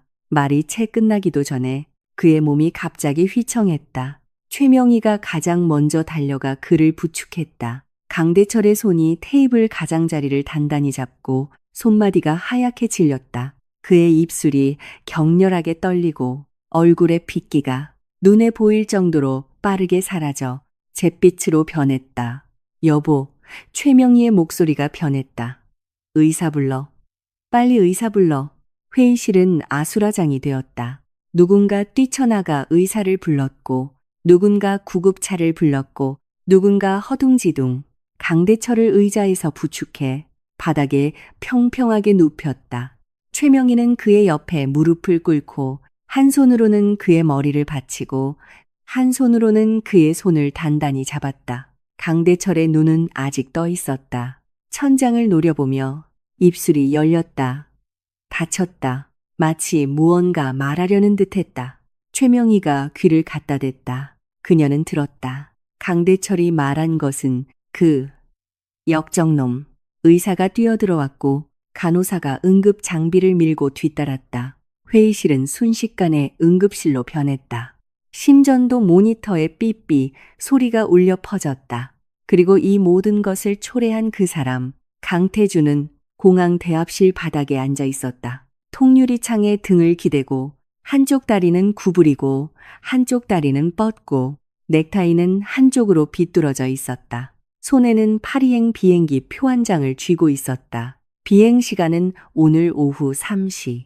탑승까지는 아직 10시간이 남았다. 그는 아버지가 응급 처치 중이라는 것을 몰랐고 어머니가 자신을 대신해 이사회를 감당하고 있다는 것도 몰랐다. 그는 더더욱 하윤서가 이미 그의 카카오톡을 차단했다는 것을 몰랐다. 그는 단 한 가지만 알았다.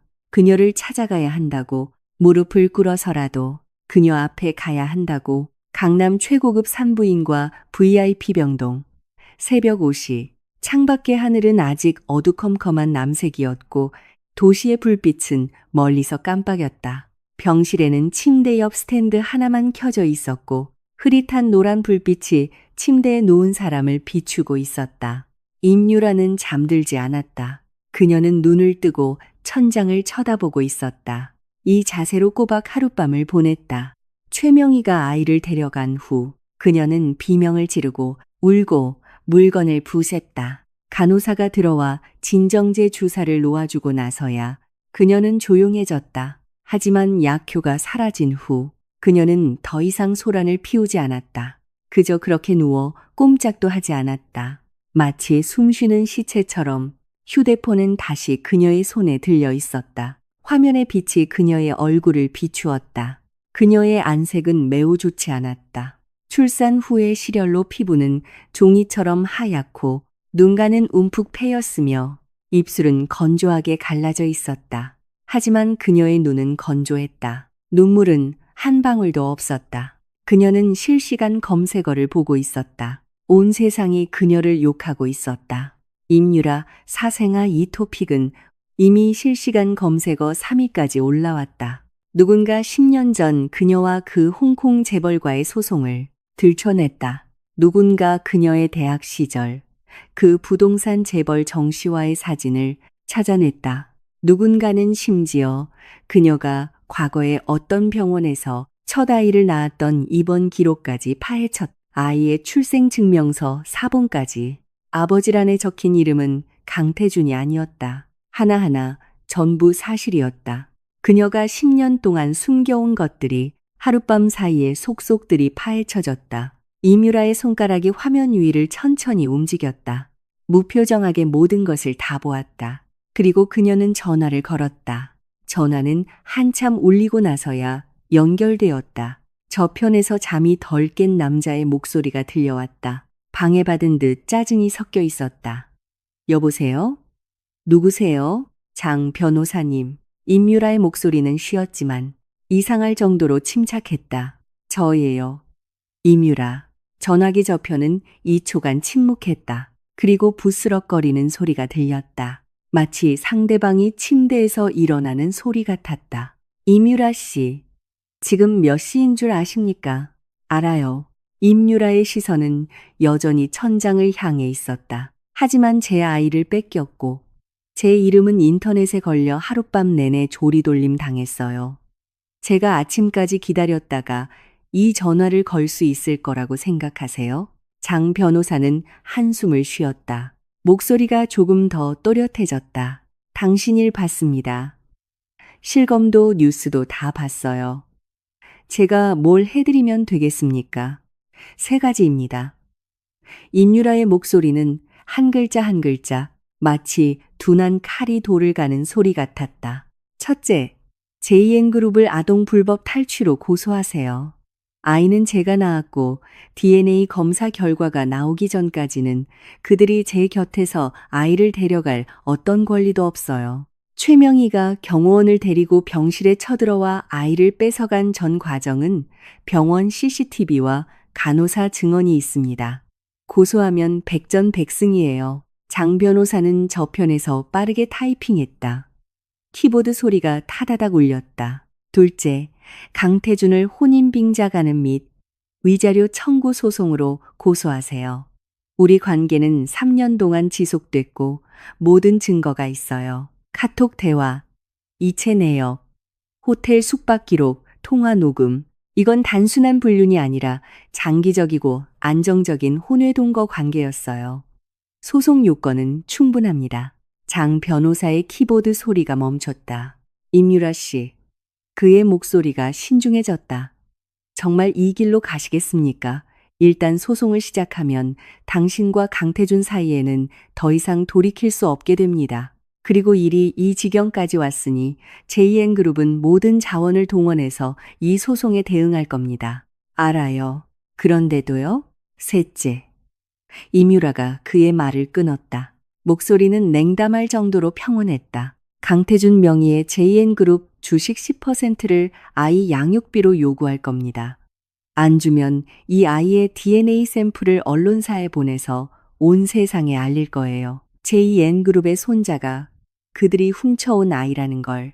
전화기 저편은 오랫동안 침묵했다. 장 변호사가 다시 입을 열었을 때 목소리에는 그 자신도 모르는 긴장감이 섞여 있었다. 임유라 씨, JN그룹 주식 10%가 어떤 의미인지 아십니까? 현재 JN그룹 시가총액으로 따지면 그건 3조 원에 달하는 금액입니다. 알아요. 계산해 봤어요. 임유라가 말을 받았다. 마치 오늘 날씨 좋다는 듯한 어조였다. 미쳤군요. 미쳤다고요? 임유라가 갑자기 웃었다. 그 웃음소리가 텅 빈 병실에 울려 퍼졌다. 마치 손톱으로 유리를 긁는 소리 같았다. 장 변호사님, 제가 강태준을 위해 얼마나 많은 것을 바쳤는지 아세요?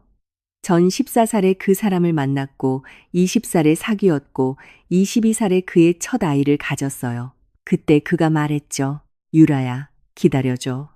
집에 얘기하고 너한테 청혼하러 갈게. 라고. 그녀의 웃음소리가 멈췄다. 기다렸어요.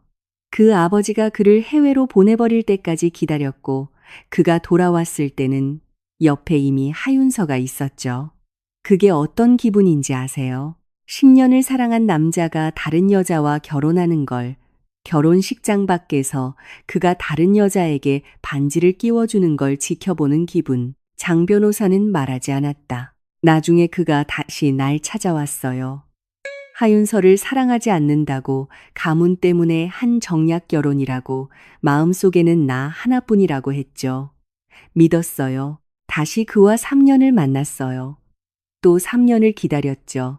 그녀의 목소리가 점점 낮아졌다. 이제 제가 그의 아들을 낳아줬는데 그의 법적 아내는 그를 망신시키고 도망갔고 그의 어머니는 쳐들어와 내 아이를 뺏어갔어요. 그 본인은요?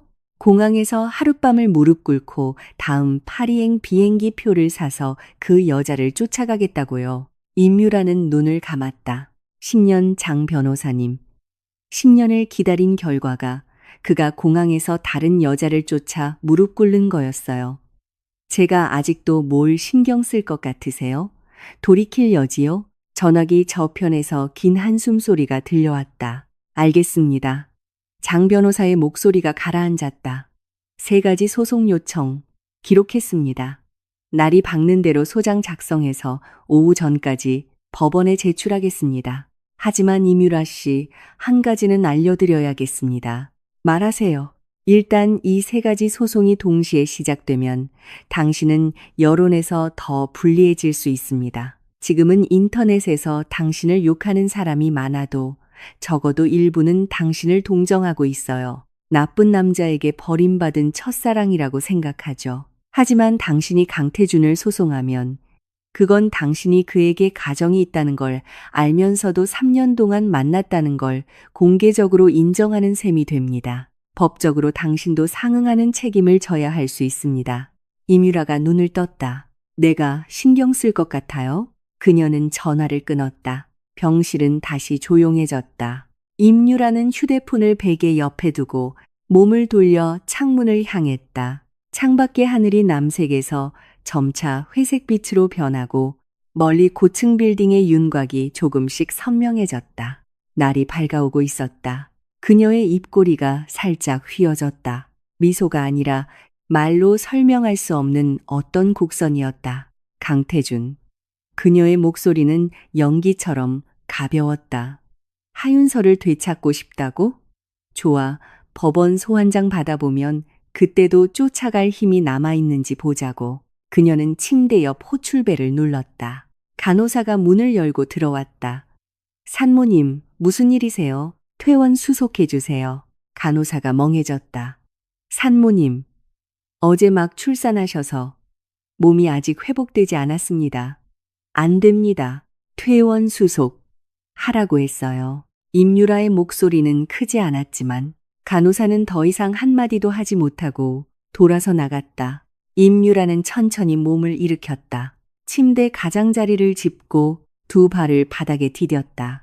허벅지 안쪽에서 찢어지는 듯한 통증이 느껴졌다. 그녀는 입술을 깨물었다. 이마에 식은땀이 배어나왔다. 그녀는 아무 소리도 내지 않고 일어서서 창가로 걸어가 커튼을 열었다. 새벽의 첫 햇살이 그녀의 얼굴에 비쳤다. 임유라는 그 빛을 향해 조용히 한마디 했다. 하윤서, 넌 내 체면을 갈갈이 찢어서 걔한테나 줘버렸지. 하지만 너 한 가지 잊은 게 있어. 찢어진 체면도 다시 붙일 수 있다는 걸. 네가 파리에서 돌아왔을 때 누가 마지막에 웃게 될지 우리 한번 보자고. 파리 샤를 드골 공항. 현지 시각 새벽 6시. KE-901편 비행기는 대서양 상공의 구름을 뚫고 안정적으로 활주로에 착륙했다. 창밖에 파리는 아직 잠들어 있었고 활주로 양옆의 불빛은 옅은 안개 속에서 몽롱한 주황빛으로 번져 있었다. 멀리 보이는 터미널의 불빛은 드문드문했다. 마치 아직 깨어나지 않은 도시가 반쯤 뜬 눈 같았다. 하윤서는 기내용 캐리어 하나를 끌고 탑승교를 걸어 나왔다. 그녀는 샤를드골 공항 도착 로비에서 잠시 멈춰 고개를 들어 정보 전광판의 시간을 확인했다. 파리 시각 6시 12분, 한국 시각 12시 12분. 12시간 전, 그녀는 인천국제공항에서 공유 버튼을 눌렀다. 12시간 후, 그녀는 9km 밖에 파리에 서 있었다. 그녀는 깊게 숨을 들이마셨다. 파리의 공기는 차가웠다. 2월의 새벽은 센 강에서 불어오는 습기를 머금고 커피와 갓 구운 빵 냄새와 섞여 있었다. 도착 로비의 바게트 가게 앞에는 사람들이 줄을 서 있었고 누군가는 이름이 적힌 피켓을 들고 까치발을 들고 두리번거리고 있었다. 회색 목도리를 두른 한 노인이 구석에서 아코디언을 연주하고 있었다. 아코디언 소리는 유유히 울려 퍼졌다. 그녀가 이름을 모르는 프랑스 민요였다. 사람 사는 냄새. 이번에는 그녀와 관련이 있었다. 하윤서는 캐리어를 끌고 공항문을 나섰다. 택시를 잡았다. 그녀의 프랑스어는 더듬거렸지만 택시기사는 주소를 알아듣고 고개를 끄덕이며 차를 출발시켰다. 택시가 순환 고속도로에 들어설 때 파리의 새벽빛이 마침 옅은 안개를 뚫고 나왔다. 센 강이 왼쪽으로 구불구불 흘러갔고 강 위의 유람선은 아직 불을 켜고 있었다. 에펠탑의 윤곽이 옅은 금빛 새벽 속에서 점점 선명해졌다. 하윤서는 창문을 내렸다. 차가운 바람이 들이쳐 그녀의 이마 잔머리를 날렸다. 기사가 백미러로 그녀를 한번 보고 프랑스어로 무언가 말했다. 그녀는 완전히 알아듣지는 못했지만 대충 뜻을 짐작했다. 오늘 날씨 좋네요. 네. 그녀가 대답했다. 네. 차는 마레 지구의 한 오스만 양식 아파트 건물 앞에 멈췄다. 이것은 그녀가 3개월 전 박 변호사를 통해 미리 구입해둔 부동산이었다. 6층 작은 철제 발코니가 딸려 있었다. 발코니에 서면 생루의 섬과 노트르담 대성당의 첨탑이 보였다. 그때 살 때는 그녀가 정말로 올지조차 확신할 수 없었다. 하지만 그녀는 샀다. 마치 그녀가 모든 일을 하듯 먼저 퇴로를 마련해 두고 갈지 말지를 결정했다. 아파트 열쇠는 박 변호사에게 있었지만 그는 어제 이미 사람을 시켜 열쇠를 아래층 빵집에 맡겨두었다. 하윤서는 빵집 유리문을 밀고 들어갔다. 흰 앞치마를 두른 통통한 여자가 진열장에 갓 구운 크루아상을 놓고 있었다. 버터와 아몬드 향기가 확 풍겨왔다. 따뜻하고 향긋했다. 통통한 여자는 그녀의 얼굴을 보고 웃으며 앞치마 주머니에서 열쇠 하나를 꺼내 건넸다. 프랑스어로 줄줄이 말했다. 하윤서는 단 2단어만 알아들었다. 박과 6층. 그녀는 열쇠를 받아들고 고맙다고 말하고 캐리어를 끌고 위층으로 올라갔다. 계단은 나선형의 나무 계단이었다. 세월에 닳아 반질반질 윤이 났다. 난간의 철제 장식은 정교하고 낡았다. 그녀의 하이힐이 계단을 밟으며 매 걸음마다 똑똑 소리를 냈다. 좁은 계단통에 소리가 울려 퍼졌다. 6층. 오른쪽 문. 열쇠를 열쇠 구멍에 넣고 돌렸다. 찰칵 소리가 났다. 문이 열렸다. 아파트는 크지 않았다. 40제곱미터 정도. 하지만 정성스럽게 꾸며져 있었다. 흰색 벽, 원목 바닥, 거실에는 철제 발코니로 통하는 롯디 창이 있었다. 가구는 그녀가 인터넷으로 고르고 박 변호사가 사람을 시켜 미리 배치해 둔 것이었다. 옅은 회색 패브릭 소파, 둥근 오크 식탁, 라탄 의자 2개, 주방 조리대에는 새 커피 머신과 흰색 도자기 식기 세트가 놓여 있었다. 냉장고는 비어 있었지만 찬장에는 물건들이 가득했다. 파스타, 올리브유, 통조림, 보르도 레드와인 몇 병, 그리고 그녀가 좋아하는 얼그레이 차 한 통. 박 변호사의 세심함은 돈을 더 줄만 했다. 하윤서는 캐리어를 침실 문 앞에 두고 로디창 앞으로 걸어가 발코니로 통하는 문을 열었다. 차가운 바람이 밀려 들어왔다. 센 강의 물기와 멀리 빵집에서 풍겨오는 버터 향을 품고 그녀는 발코니로 나가 두 손으로 철제 난간을 잡고 멀리를 바라보았다. 파리가 그녀의 발밑에 펼쳐져 있었다. 회색빛 지붕, 미색 벽, 멀리 생루이 섬의 플라타너스는 아직 앙상했지만 가지 끝에는 이미 연두색 싹이 돋아나고 있었다. 센 강은 새벽빛에 부서지는 금빛으로 반짝였고 노트르담 대성당의 종탑 윤곽이 선명하게 보였다. 마침 그때 종이 울렸다. 댕, 댕, 댕. 6번 울렸다. 6시, 새로운 도시, 새로운 시간, 새로운 그녀. 하윤서는 눈을 감았다. 햇살이 얼굴에 떨어지는 것을 느꼈다. 주머니에서 휴대폰이 진동했다. 그녀는 꺼내보았다. 박 변호사에게서 온 메시지였다. 단 한 줄. 도착했어요? 그녀는 답장했다. 네, 도착했어요. 박 변호사가 또 한 통 보냈다. JN그룹 어젯밤 시총 5조 원 증발. 강대철 회장 이사회에서 뇌졸중으로 쓰러져 병원 이송. 하룻밤 응급처치. 최명희 부회장이 회장 직무대행. 강태준 회장 모든 직무 정지 성명 발표. 임유라는 오늘 아침 퇴원. 변호사 선임해서 JN그룹 고소 준비 중이라고 합니다. 하윤서는 다 보고 답장하지 않았다. 박 변호사가 또 한 통 보냈다. 강태준 회장, 오늘 오후 3시 파리행 비행기 표 샀습니다.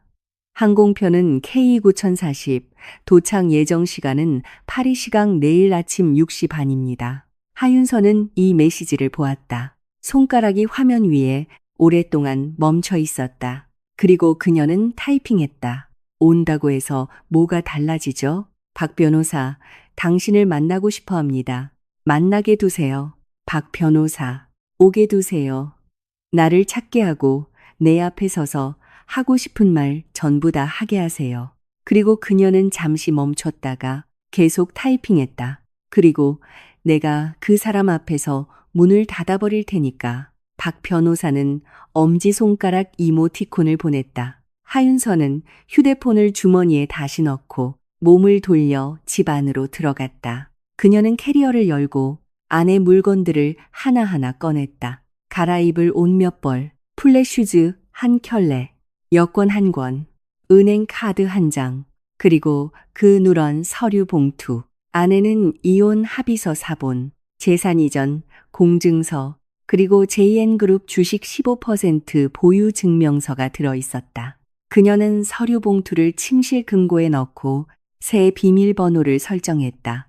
링산 이후 3월 15일 결혼기념일이자 그녀가 떠난 날 비밀번호 설정을 마치고 그녀는 일어서서 주방으로 걸어가 커피 머신을 켰다. 기계가 낮은 굉음을 냈고 커피 향기가 금세 아파트 전체에 퍼졌다. 그녀는 조리대에 기대어 손에 그 흰색 도자기 컵을 들고 창밖의 파리가 조금씩 밝아지는 것을 보았다. 아래층 거리에 사람들이 생기기 시작했다. 배달 트럭이 빵집 앞에 멈췄고 기사가 바게트가 담긴 상자를 가게 안으로 옮겼다. 맞은편 꽃집이 문을 열고 있었다.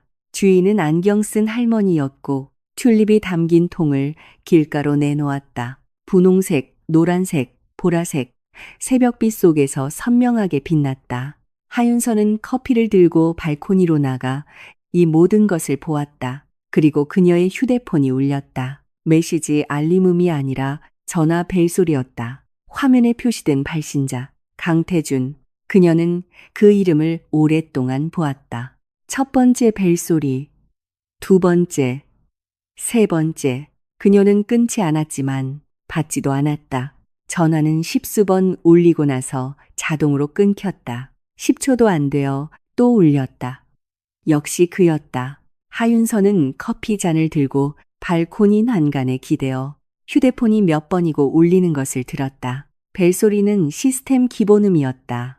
경쾌하고 반복적인 파리의 새벽 새소리와 섞여 기묘하게 조화로웠다. 전화가 5번째 울리고 나서 멈췄다. 문자 메시지가 한 통 들어왔다. 강태준, 나 공항이야. 오후 3시 비행기. 내일 아침에 파리 도착해. 안 만나줘도 괜찮아. 내가 찾을게. 하윤서는 다 보고 휴대폰 화면을 아래로 향하게 하여 발코니 난간에 내려놓았다. 그녀는 커피를 한 모금 마셨다. 커피는 뜨거웠고 썼다. 그녀는 설탕을 넣지 않았다. 하지만 그녀는 웃었다. 파리. 다음 날 새벽 6시 15분. 샤를 드골 공항. K29 1040편 비행기가 정시에 착륙했다. 강태준은 탑승교를 가장 먼저 걸어 나온 사람이었다. 그는 옷을 갈아입었다. 언제 샀는지 모를 검은색 터틀넥 스웨터, 짙은 회색 바지, 그 위에 감색 트렌치 코트를 걸쳤다. 면도는 했고 머리도 다시 정리했다. 그날 공항에서 무릎 꿇었을 때의 처참한 모습은 아니었다. 하지만 그의 눈이 그를 배신했다. 살짝 붉어진 그 눈에 핏줄이 거미줄처럼 빽빽하게 퍼져 있었다. 그는 비행기에서 13시간을 눈을 붙이지 못했다. 자고 싶지 않은 게 아니었다. 눈을 감기만 하면 머릿속에서 그 장면들이 자동으로 재생되었다. 그녀가 주방에서 송이버섯을 굽던 뒷모습, 그녀의 SNS에 있던 단 한 번도 답장 받지 못한 기록들, 그녀가 탑승구에서 공유 버튼을 누르던 그 순간, 13시간, 그는 오는 내내 생각했고 한 가지를 깨달았다. 그는 이혼하고 싶지 않았다. 이혼할 수 없었다. 그는 반드시 하윤서를 되찾아야 했다. 어떤 대가를 치르더라도. 강태준은 도착 로비를 나와 택시를 잡았다. 그는 휴대폰에 저장된 하윤서의 아파트 주소를 기사에게 보여주었다.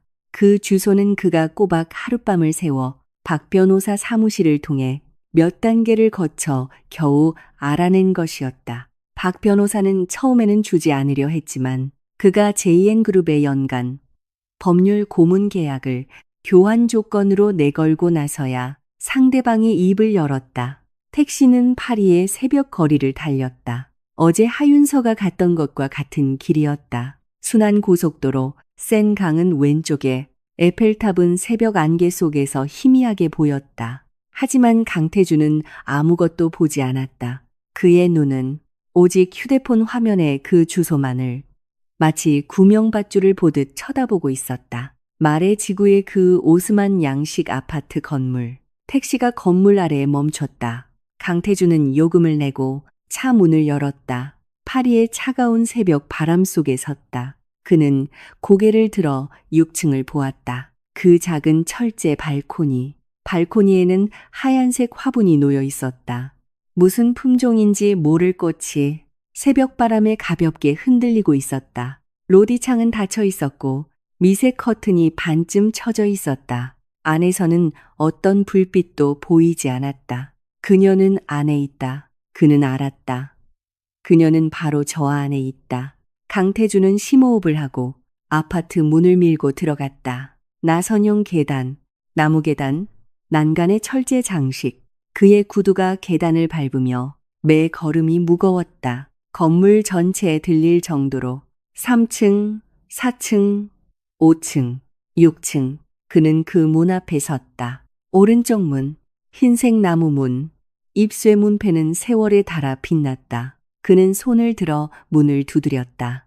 응답이 없었다. 다시 3번 더 세게 두드렸다. 여전히 응답이 없었다. 강태준의 손이 떨리기 시작했다. 추워서가 아니라 두려워서였다. 그는 그녀가 안에 없을까봐 두려웠고 더 두려운 것은 그녀가 안에 있는데도 문을 열어주지 않는 것이었다. 그는 휴대폰을 꺼내 하윤서의 번호를 눌렀다. 전화가 연결되었다. 신호음이 아니었다.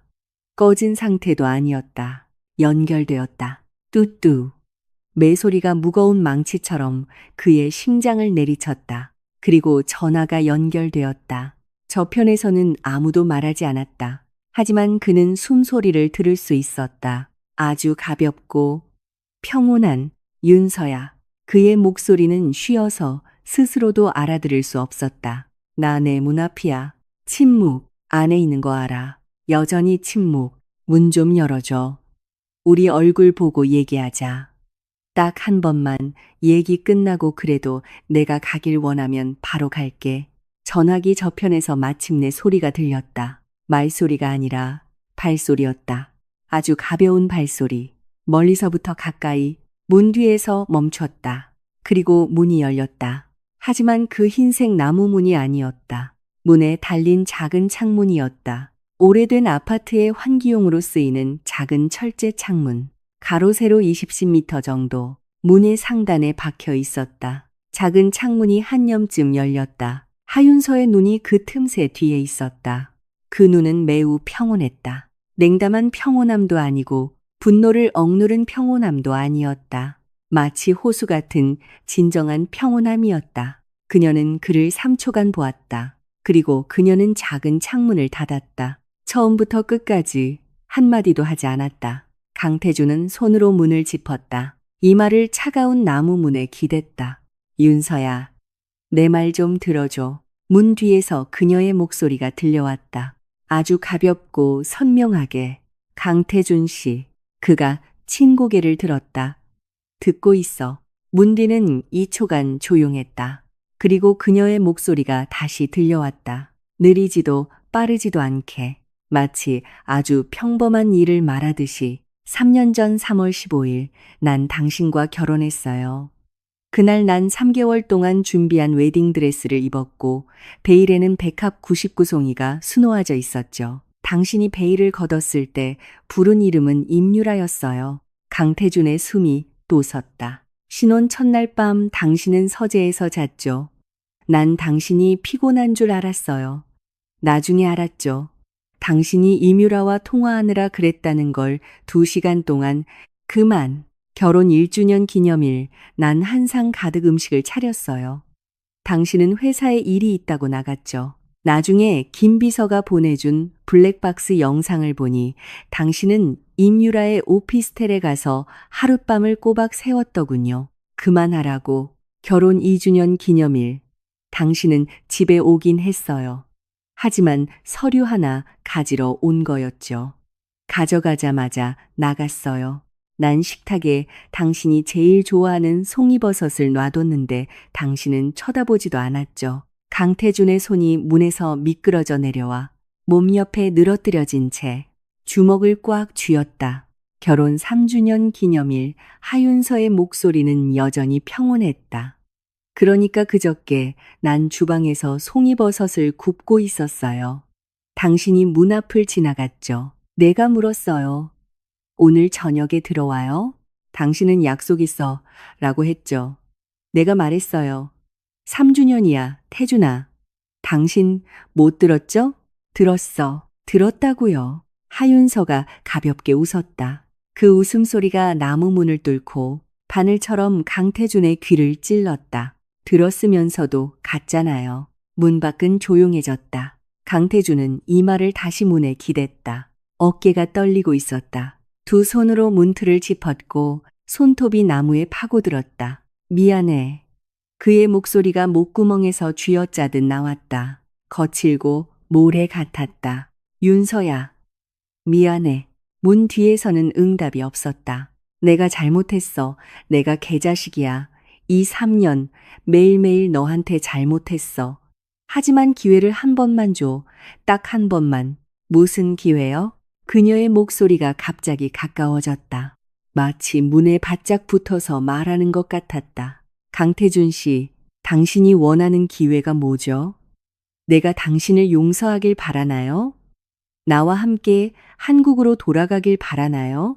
내가 계속 당신의 JN그룹 사모님으로 남아주길 바라나요? 강태준은 입을 열었다. JN그룹 주식 전부 내게 줄 수 있어. 임유라 일. 깨끗하게 처리할 수 있어.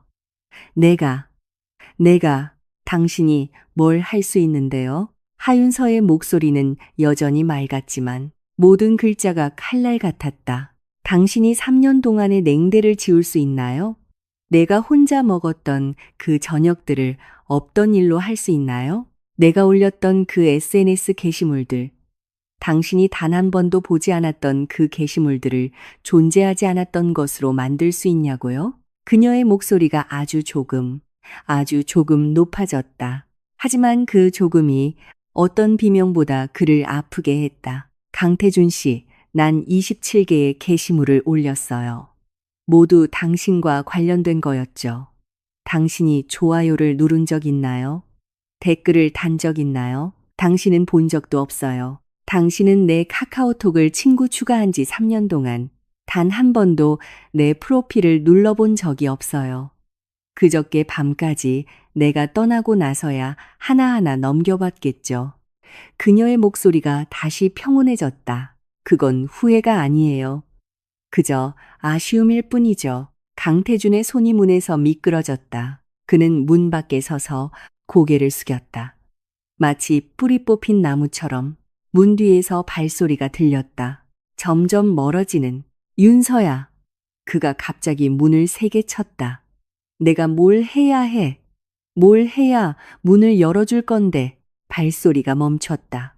오랜 시간이 지났다. 강태준이 그녀가 더 이상 대답하지 않을 것이라고 생각했을 때쯤 문 뒤에서 그녀의 목소리가 들려왔다. 단 몇 마디였다. 걔도 그런 집엔 안 돌아가요. 발소리가 다시 들렸다. 이번에는 점점 더 멀어져 사라졌다. 강태준은 문 밖에 꼼짝 않고 서 있었다. 파리의 새벽빛이 계단통의 작은 창문으로 들어와 그의 몸에 떨어졌다. 아래층 빵집에서 버터 향이 풍겨오기 시작했고 꽃집 할머니는 튤립을 길가로 내놓고 있었다. 센 강의 유람선이 기적을 울렸고 노트르담 대성당의 종이 7번 울렸다. 도시는 깨어났지만 강태준의 세계는 완전히 어두워졌다. 주머니에서 휴대폰이 진동했다. 김비서에게서 온 전화였다. 그는 받았다. 목소리는 고장난 풍로처럼 쉬어 있었다. 무슨 일이야? 김비서의 목소리는 다급하고 당황스러웠다. 부사장님, 법원에서 소환장이 도착했습니다. 이뮤라 씨가 부사장님을 혼인빙자 가늠 및 위자료 청구로 고소했고 재산 분할 청구와 함께 JN 그룹 주식 가압류 신청도 들어왔습니다. 즉시 돌아오셔야 합니다. 강태준은 휴대폰을 쥔 채 천천히 돌아섰다. 마지막으로 그 굳게 닫힌 문을 한 번 보았다. 그리고 그는 몸을 돌려 계단을 내려갔다. 발소리가 나선형 계단에서 점점 멀어져 갔다. 점점 가벼워졌다. 어제 하윤서가 올라올 때의 발소리와 똑같았다. 단지 방향이 다시는 같을 수 없었다. 6층 발코니. 하윤서는 철제 난간 앞에 서 있었다.